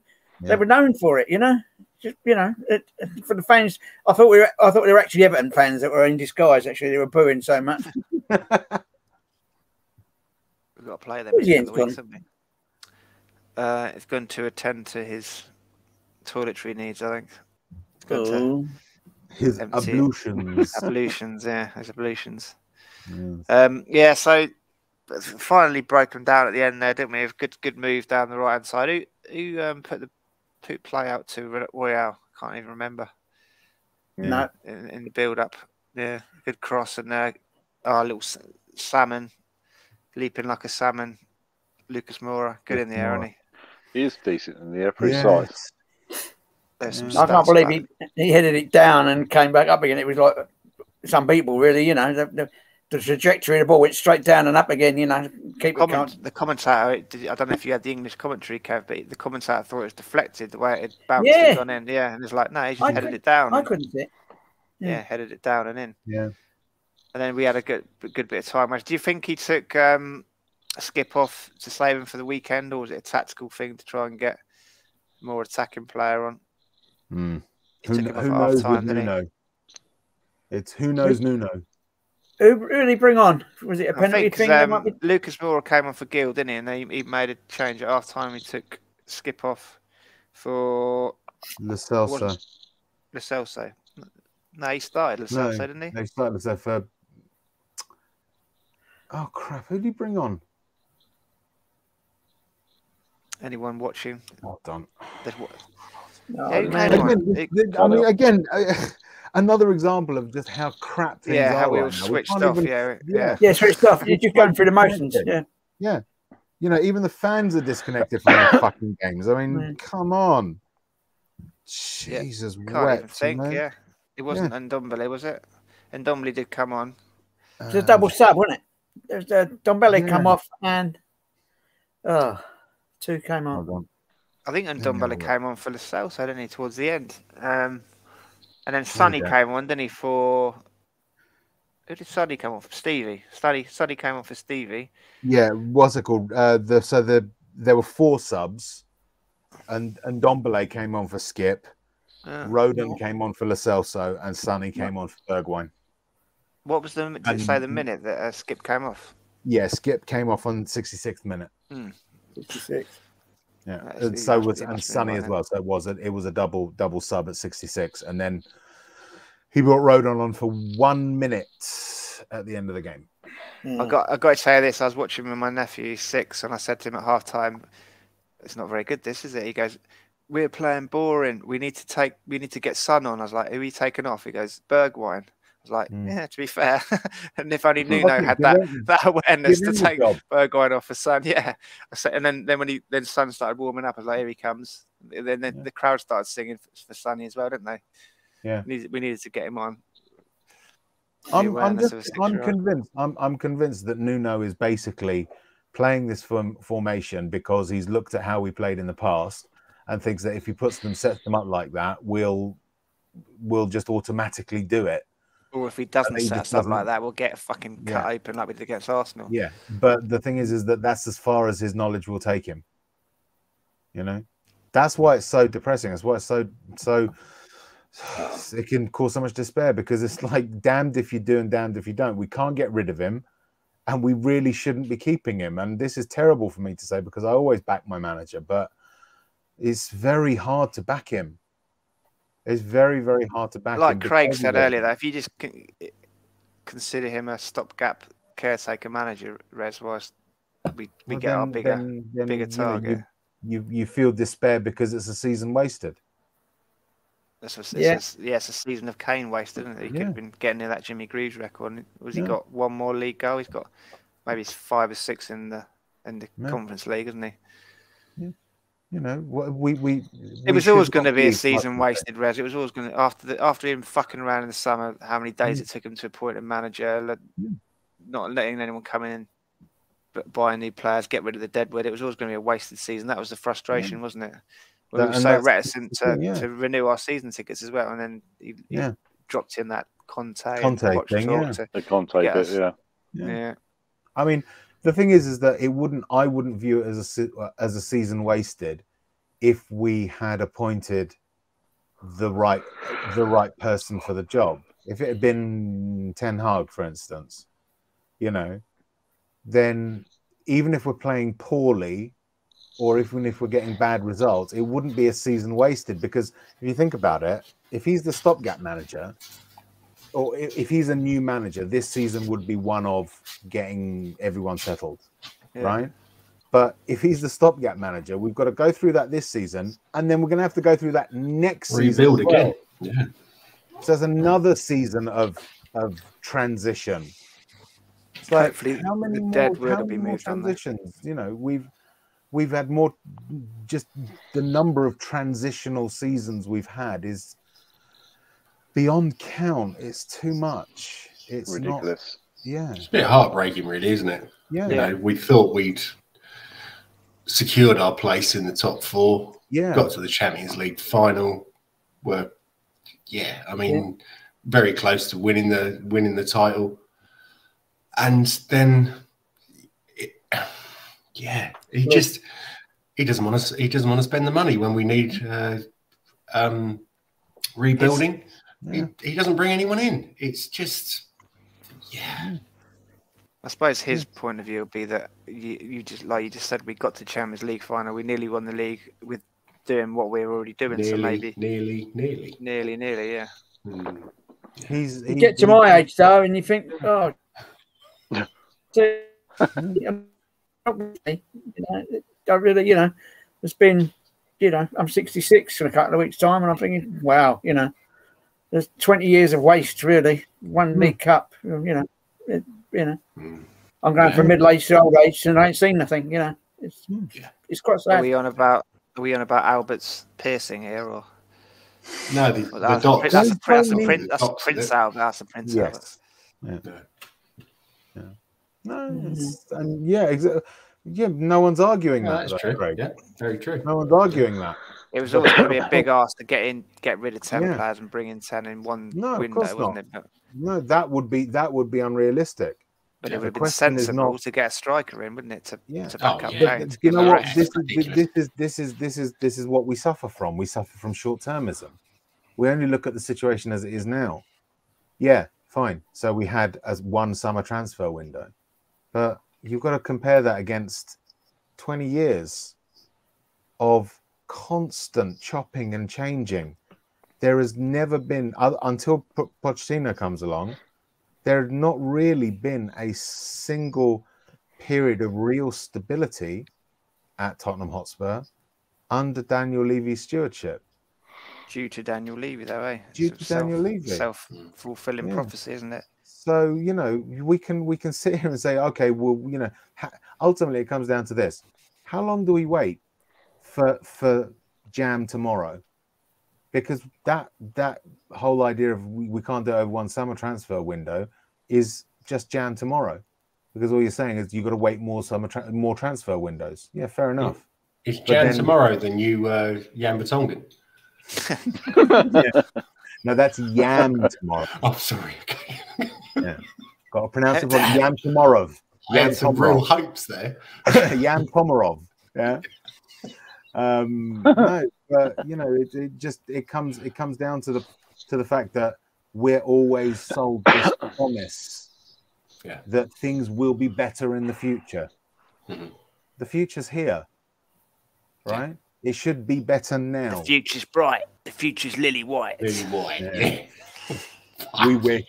We wish. The future's black and white stripes. Speaking of the future, it's time to look ahead to the Man United game, and with Kev's regular feature, Kev's Larry Crack, a trip down memory lane. Kev's memories of Man United games of the past. Have you got any memories from Man United? You want to hear about that Martin Peters game? 4 goals in one game. Yeah, I've told you about that one, obviously. That was my first visit to Old Trafford. I've been here a few more times since then. I saw many games with Man United down the years, mostly at White Hart Lane, obviously, through the 70s. But it was a privilege to see the players that they had in those days. There was the George Best, Bobby Charlton, Dennis Law, all those players, all in front of me, you know.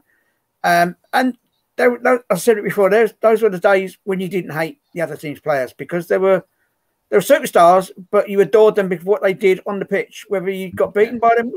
We always held our own against them, usually at White Hart Lane. You know, not so much great away, but it was always a toe-to-toe game.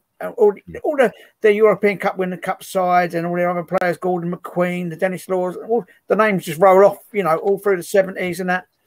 That dip when they were relegated a couple of seasons before us, was it 74, 73, 74, when they were relegated? No one could ever expected that.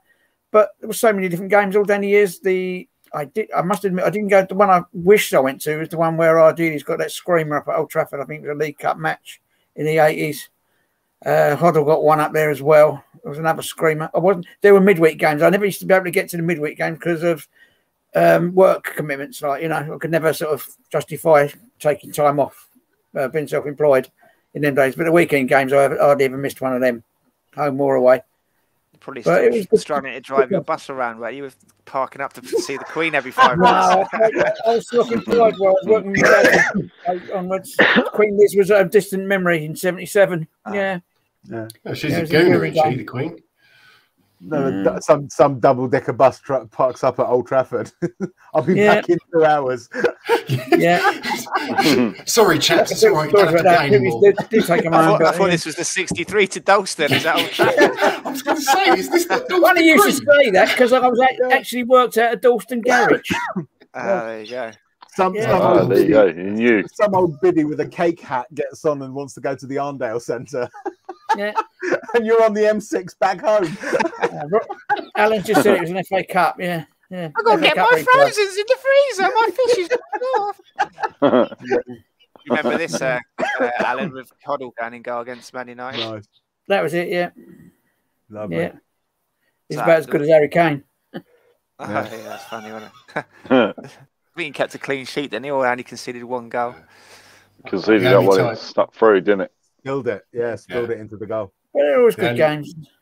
The only time I ever went up to Old Trafford was when we just signed Jan Vertonghen, funnily enough. Oh, yeah. And he ran down the left-hand side. He was playing as a left-back or a left wing-back.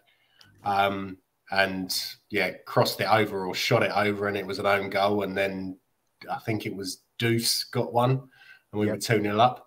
And then they got one back, and then Bale scored in the second half, and then I think they got another one back. And the last 10 minutes, the bloke I went with, Mike, he said, "I can't handle this. I'm going down at the forecourt." he walked out. But, you know that game Rio Ferdinand attributes to the day he decided to retire from football. He said when Gareth Bale went burning past me and left me in in my wake, he decided, it's probably best to Probably retire. times, yeah. He said Taxi he for thought Maicon and he thought Ferdinand. speed was one of his attributes, being able to cover and speed, and he said Bale just knocked it past him. Went past him. Yeah. So he said, that was the day I decided I'd retire. AVB, there you go, Alan. I was right. Yeah, Hoddle kept 2 clean sheets, so he's got the wood on Harry Kane there. He's squirmed that one through. Yeah. But I think the only thing I basically remember about is you turn up a White Lane. In those days, you didn't have the media sort of beforehand and all the internet and all that. And you always wondered whether George Best was going to turn up because he was a bit of a wayward character. Like, you know what I mean? You didn't know if he'd been nicked the night before or pulled a bird and disappeared or something. It was always a nice time not to see when he did turn up. It was an occasion, you know. Yeah. But he was worth the gate money on his own, you know. He didn't always be on the winning side, but the things he could do with the football, unbelievable. Gaz, were you there at the 5-3 game? Yeah. When we went 3-0 up? Well, actually, no. For some reason, me and Dan didn't have a ticket. We went up, tried to get a ticket before the game. Yeah. And as it turned out, it was a good thing we didn't get to see it because, we're 3 up. Was it Dean Richards scored for us and his first goal? Yeah. Rest in peace. Yeah. That was yeah. I mean, I wasn't there. I was actually at drama school that day, and I was getting text alerts. So, you know, ping, ping, ping, 3-0 up, and it's like game's done. You know, switch my phone off for the afternoon session because open up, ping, ping, ping, ping, ping, and it's like all 5 Man United goals, and it's just the most depressing thing you could do with a mobile. One of the someone said the other day, the Man United fans, they saw Teddy Sheringham in this. I think he was playing for us that day, wasn't he? Actually, before he went to United or whatever. And they said you could see him in the change room, in the tunnel afterwards, going, just don't concede in the first 5 minutes, like going to all the Tottenham players, just don't concede. And then Ferguson apparently turned around to them and said, "We've got these boys." Fucking, they're so worried about us getting a goal. Lads, it's Tottenham. One of those again, yeah. That was one of the famous team talks, wasn't it? Lads, it's Tottenham. Yeah. Alan was there. Yeah. And the season ticket to see health made me have to give it up. I remember Sheringham's. Was it his second game after he signed for United? And it was against us, our place. Yeah. I think he missed a penalty. There was a missed penalty. I think he hit the bar. They still won it. I think 2-0. What were you singing at him? Can't remember. No. You know what I do remember is a Man United fan being in the south stand on that corner by the shelf side. Yeah. And he came down, he got dragged down by a few stewards, and people were hanging over the top of the shelf side just going bang, bang. The old Bill just kept picking him up. He was going. He must have taken about 20 punches.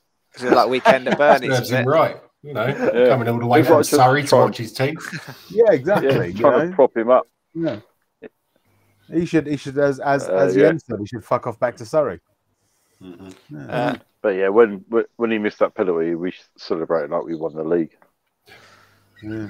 Whole place erupted. It's a small victory. Yeah, I'm sure we lost 2-0.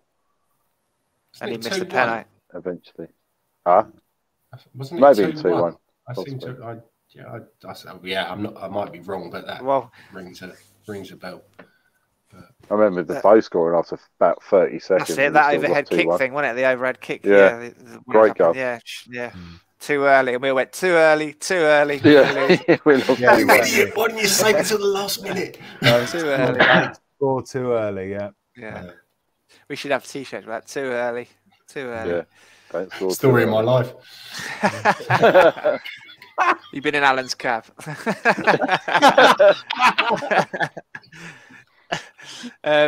Question for the panel. Oh, Jesus, he's back from Tesco's. There he is again. Shelfside Spurs show. He's changed his name now. Wasn't he something different earlier? Babylon's Destruction. Destruction to Harry Payne. He missed a penalty with Spurs calling him a year, then scored the winner. Oh, dear. So we've got a question for the panel here from Cynical Dad. Yeah. Our match on Sunday is Saturday, in fact, tomorrow even. Couldn't have got that more wrong, could I? Yeah. Matches Heights is El Sacco. Do you feel Nuno will get sacked, or is this mainly media hype? I don't think as Tottenham fans we're going to be that lucky. It's not even media hype. It's social media hype. I think if Solskjaer loses, you probably get the sack. Yeah. I think if we lose, Nuno won't get the sack. No. There's definitely blood in the water. There's something going to happen out of this, but I'm not really bothered. For Ole. Yeah. That was so funny after they lost right to off, Liverpool. really, Like Souness and Carragher trying to get Gary Neville to criticise Ole. It's hilarious. Ole, He just wouldn't say a bad word about him, would he? Like they were trying different angles. They were poking away at him. It was hilarious, and he was just he was just like squirming away there, and they were like trying to lead him down these alleys to criticise Ole, and he just wouldn't do it. It's like, and they were like basically saying you're corrupting your own opinions here because he's your mate, and he wouldn't say a bad word about him. It was good TV to watch. Good TV to watch.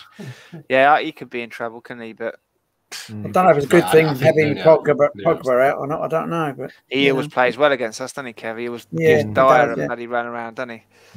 That penalty, They even stuck him on that last game, didn't they? Just to get Pogba to run at Dyer, and then he had that brain fart, didn't he, and hauled him down for the penalty. After having a great game. So that leads us on to our next regular feature, which is Rez's rant. You touched on it earlier, Rez, but if you could flesh out your opinion on this one. Football was a working man's game. What do we do, if anything, to bring it back to the game of the people and away from the billionaires and states playthings that it's sort of turning into at the moment? Give that some thought. Well, you see, this is the thing, right? Look, get some pillows. This may be a long one. If we start by saying we can't, then it becomes a foregone conclusion, right? That's exactly what they want us to say. That's precisely what they want. The attitude they want us to have is to give in the face of what they would like to term Tina. There is no alternative. There is always an alternative. What we say, what most people goes on in their heads when they say we can't, is actually I don't want to. Right? It's too much hassle. It's too much thing. And it's fair enough if someone feels that, right? Because life is bigger than just football and people will have other things that they need to do. So I would never criticize someone for not actively engaging because it might not be a priority for them. But I will have very little truck with those that say we can't. Because as was shown with the European Super League, the fans do still have a voice. It's quiet, but it's quiet because of lethargy, and it's quiet because of antipathy, rather than because the voice isn't available. What's needed? I think we paid too much credit to the fans' voice for that ESL thing, Rez, because I think it's more to do with the fact that Sky weren't involved and they used all their media channels to knock it down and put pressure on because they weren't getting a slice of the pie, were they? I disagree, John. I disagree. Okay, because the thing that you got to bear in mind is that Sky can try and spin things as much as they like, but there has to be something to spin, right? You can't. If there'd been no fan protests and Sky had turned around and said this is a bad idea, then they would have. Then the thing that was actually leveled at them would have had even more weight. That you're just being a bunch of hypocrites, okay? And the fans are ultimately the lifeblood of football. It's as cliche to say it, but it's the truth. Imagine if fans actually understood how much power they had and started boycotting games, and you had empty stadiums like we had under COVID, right? What are they going to say then? Is there a pandemic again? You know, if enough people walk out of the bowl at a particular time during a match, let's say it happens at all 10 Premier League games over a weekend on, say, the 50th minute, 60th minute, 20th minute, whatever, you get a significant portion of every fan walking out to their respective concourses. Is the media going to ignore that? Is the media going to try and brush that off? No. It sends a message. And on top of everything else, you've got to understand, people have got to understand, football clubs are community assets. They are not the playthings, or they're not supposed to be the playthings of oil states and billionaire oligarchs, like the Czech one who now wants to buy into West Ham. Fuck off. We don't want you here. Okay? I don't give a shit if it's West Ham or anyone else. It could be Arsenal for argument. Fuck off out of our game. We do not want you here. That's my message. And I would say to the other fans, get up. Your game is being sold out from under you. If you really care, stand up and make your voice heard. All right? Stop being so fucking supine. That's my thing. Okay? We have power.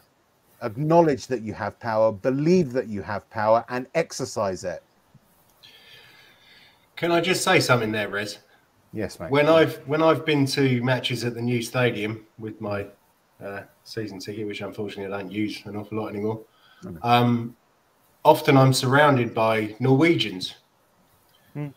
And they come over, they fly over, they spend an awful lot of money to come over to watch the game. Do you really think they're going to want to walk out for 10 minutes? They don't. It's not going to happen. That's the problem. The game is. Yeah, the game is now. Listen, the game is now. There's so many tourists there. It ain't going to fucking happen. Let's say you've got 40 Norwegians around you. What about the other 60,000?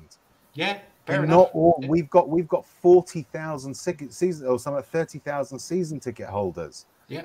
Right? They can't all be tourists. And probably a lot of them are the ones who are selling their tickets to the Norwegians. Perhaps.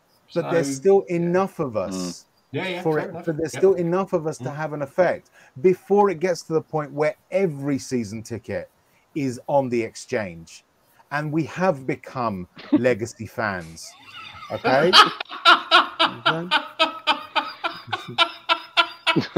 Is that another euphemism about Alan's cat? You not the granny of yeah. I mean, you know. No, I understand what you're talking ultimately, about. Listen, we might fail. Yeah. We might fail. We're likely to fail.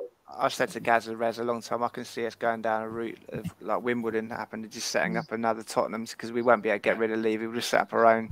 The fans will just, depart and set up. I actually think Tottenham or something along them lines.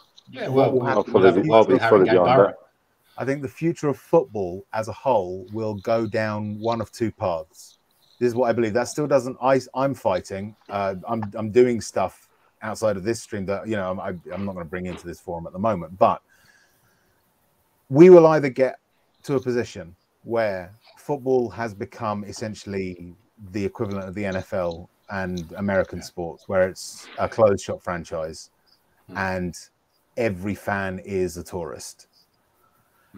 Either that will be the be-all and end-all, or we will have that situation, but enough legacy fans will coalesce together and build their own new setup and infrastructure for Phoenix football. From the Flames, it will be not just be a Phoenix club; it will be a Phoenix association almost. Fan-owned. A new FA. And my hope is that if that happens, it's the Phoenix that wins, because football it's not even the fact that it's a working man's game. It is just a game for the people. Okay. Yeah. And that's the whole point. It's not a game for billionaires and oil states. It's a game for people. Yeah. And we should all fight for those things, and they are important. I know life gets in the way, but they're still important things.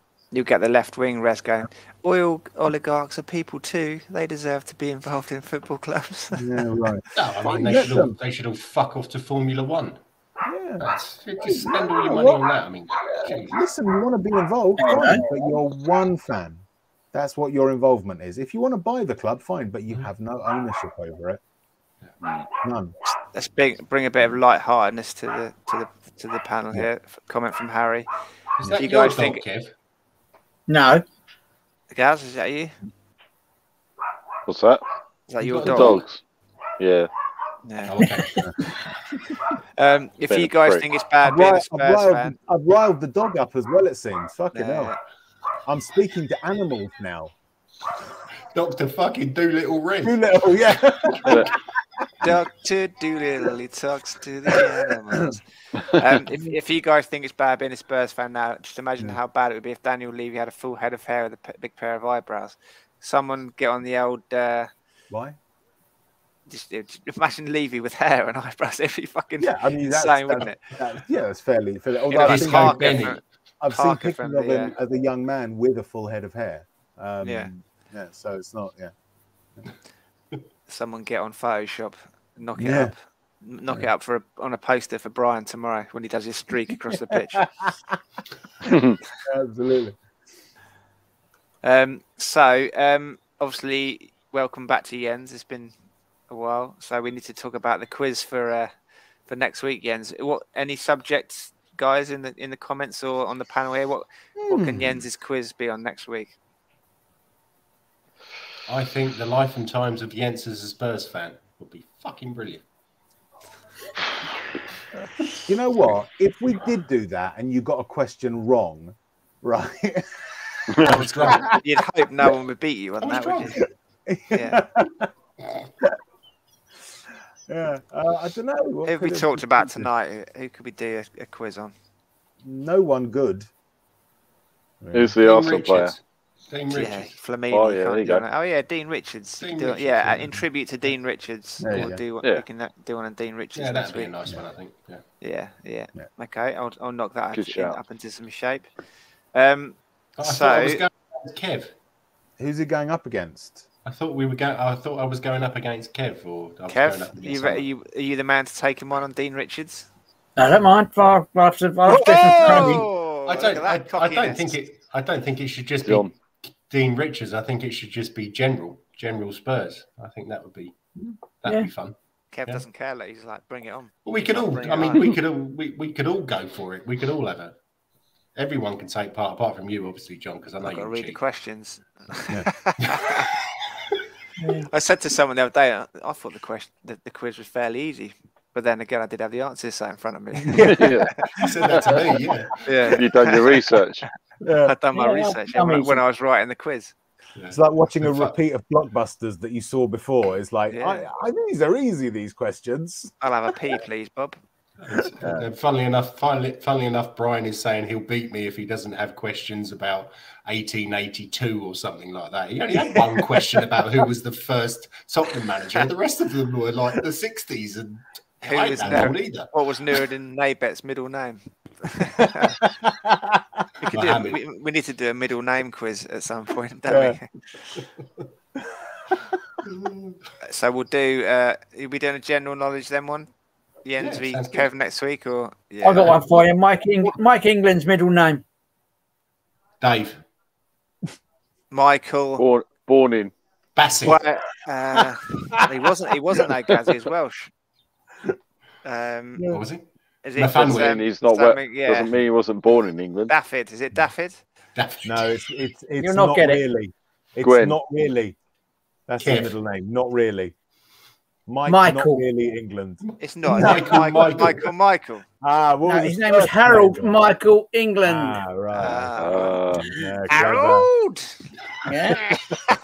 You You dirty old dirty man. old man. You dirty old man. You lot talking to me? Are you talking to me? You already know that, Kev. Jamie Vardy, innit? Old Steptoe's dad. Looks Yeah, like him. it's true. Gentlemen, the reason why the dog was barking is because my dinner's here. All right. Okay.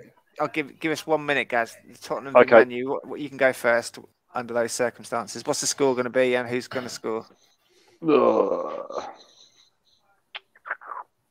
2-2. Desmond. I was going to go with Desmond as well. Yeah. I've got a feeling Kane might score. And Højbjerg. for some weird reason. Okay, and before you go, are you driving up tomorrow, or are you getting the train up to meet Nick and I'm the going to get the sports train. bar? You are? Okay. Le train. How much is it for a pint in the sports bar these days? 25 quid or something?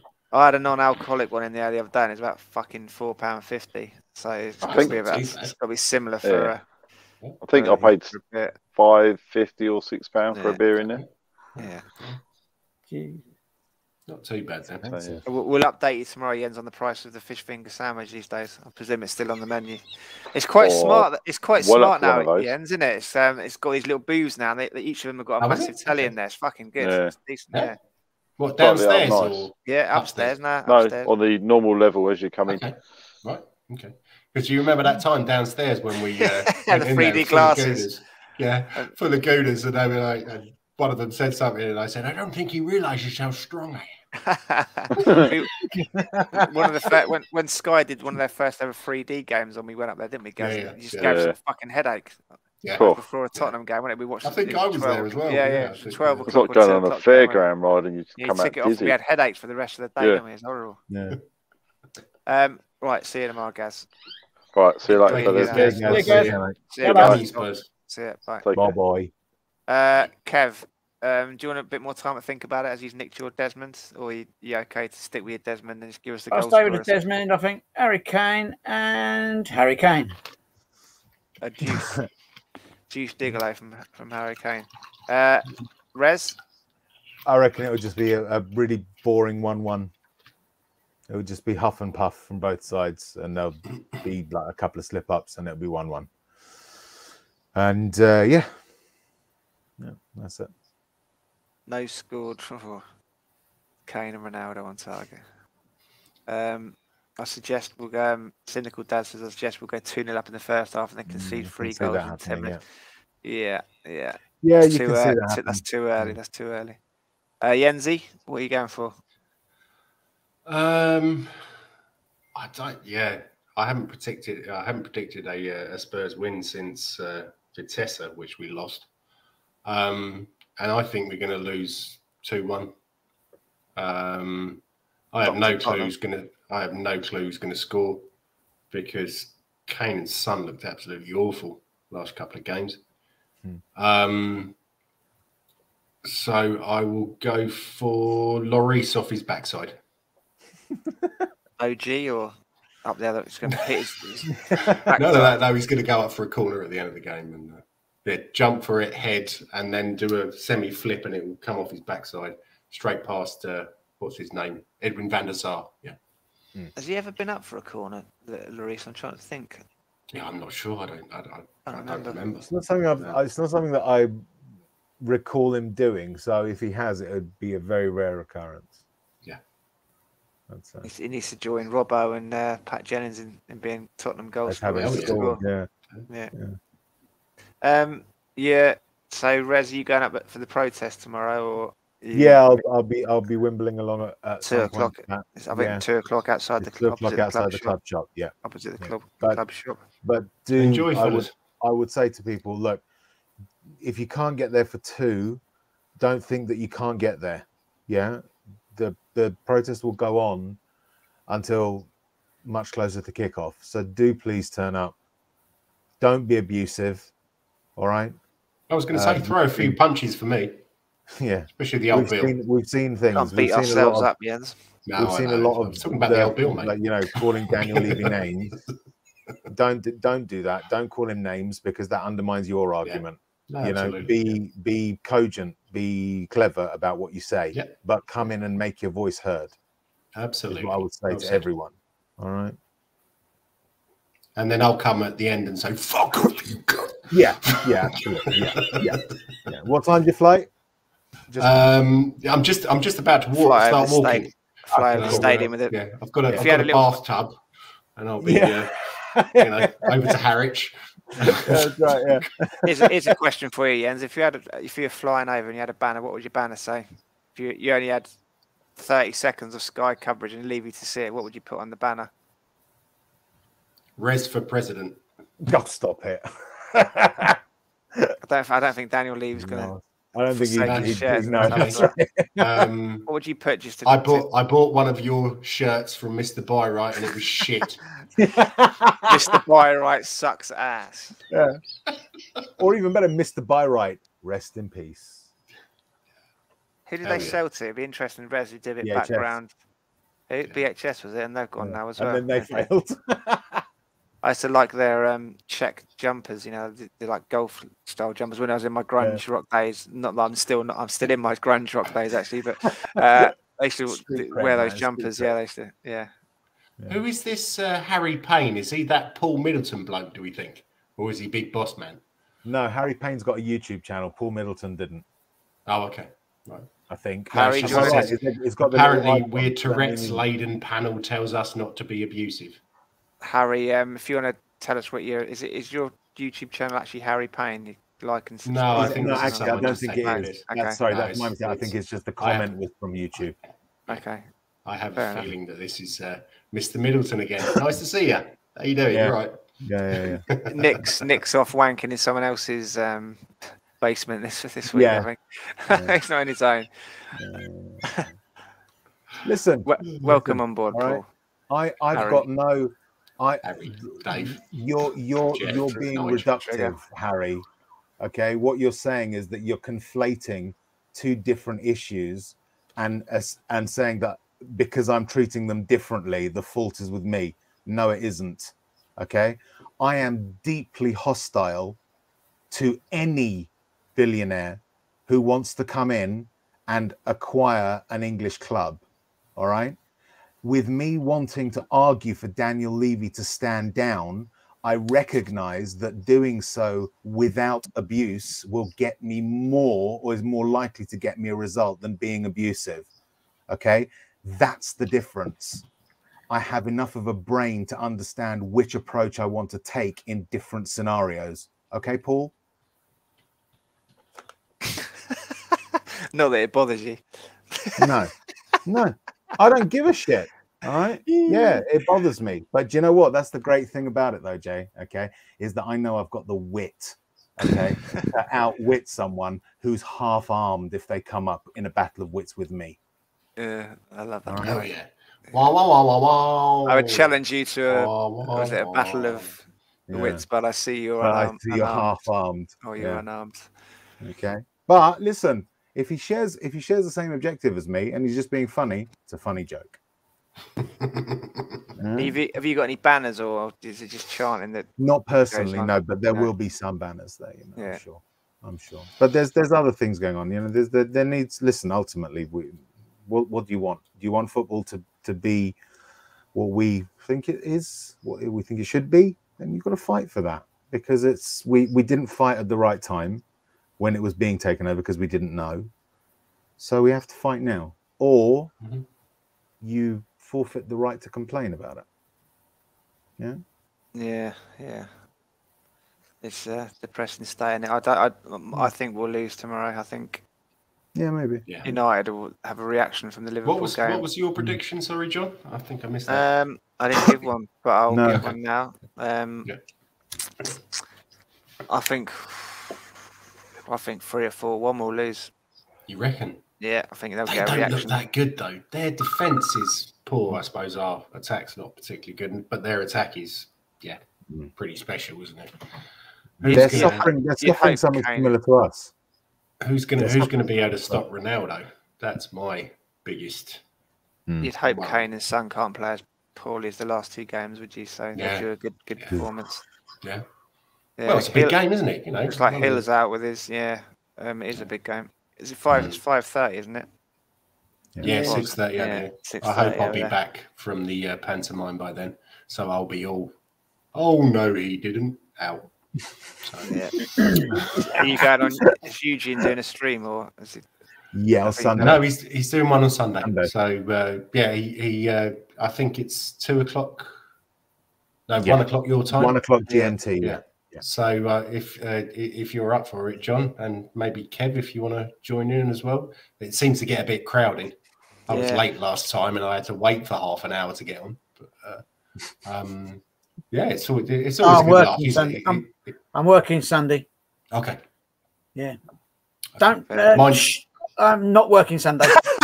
If the tax man's watching, he isn't. I was going to say, mind your head, Kev. Mind your head. Yeah.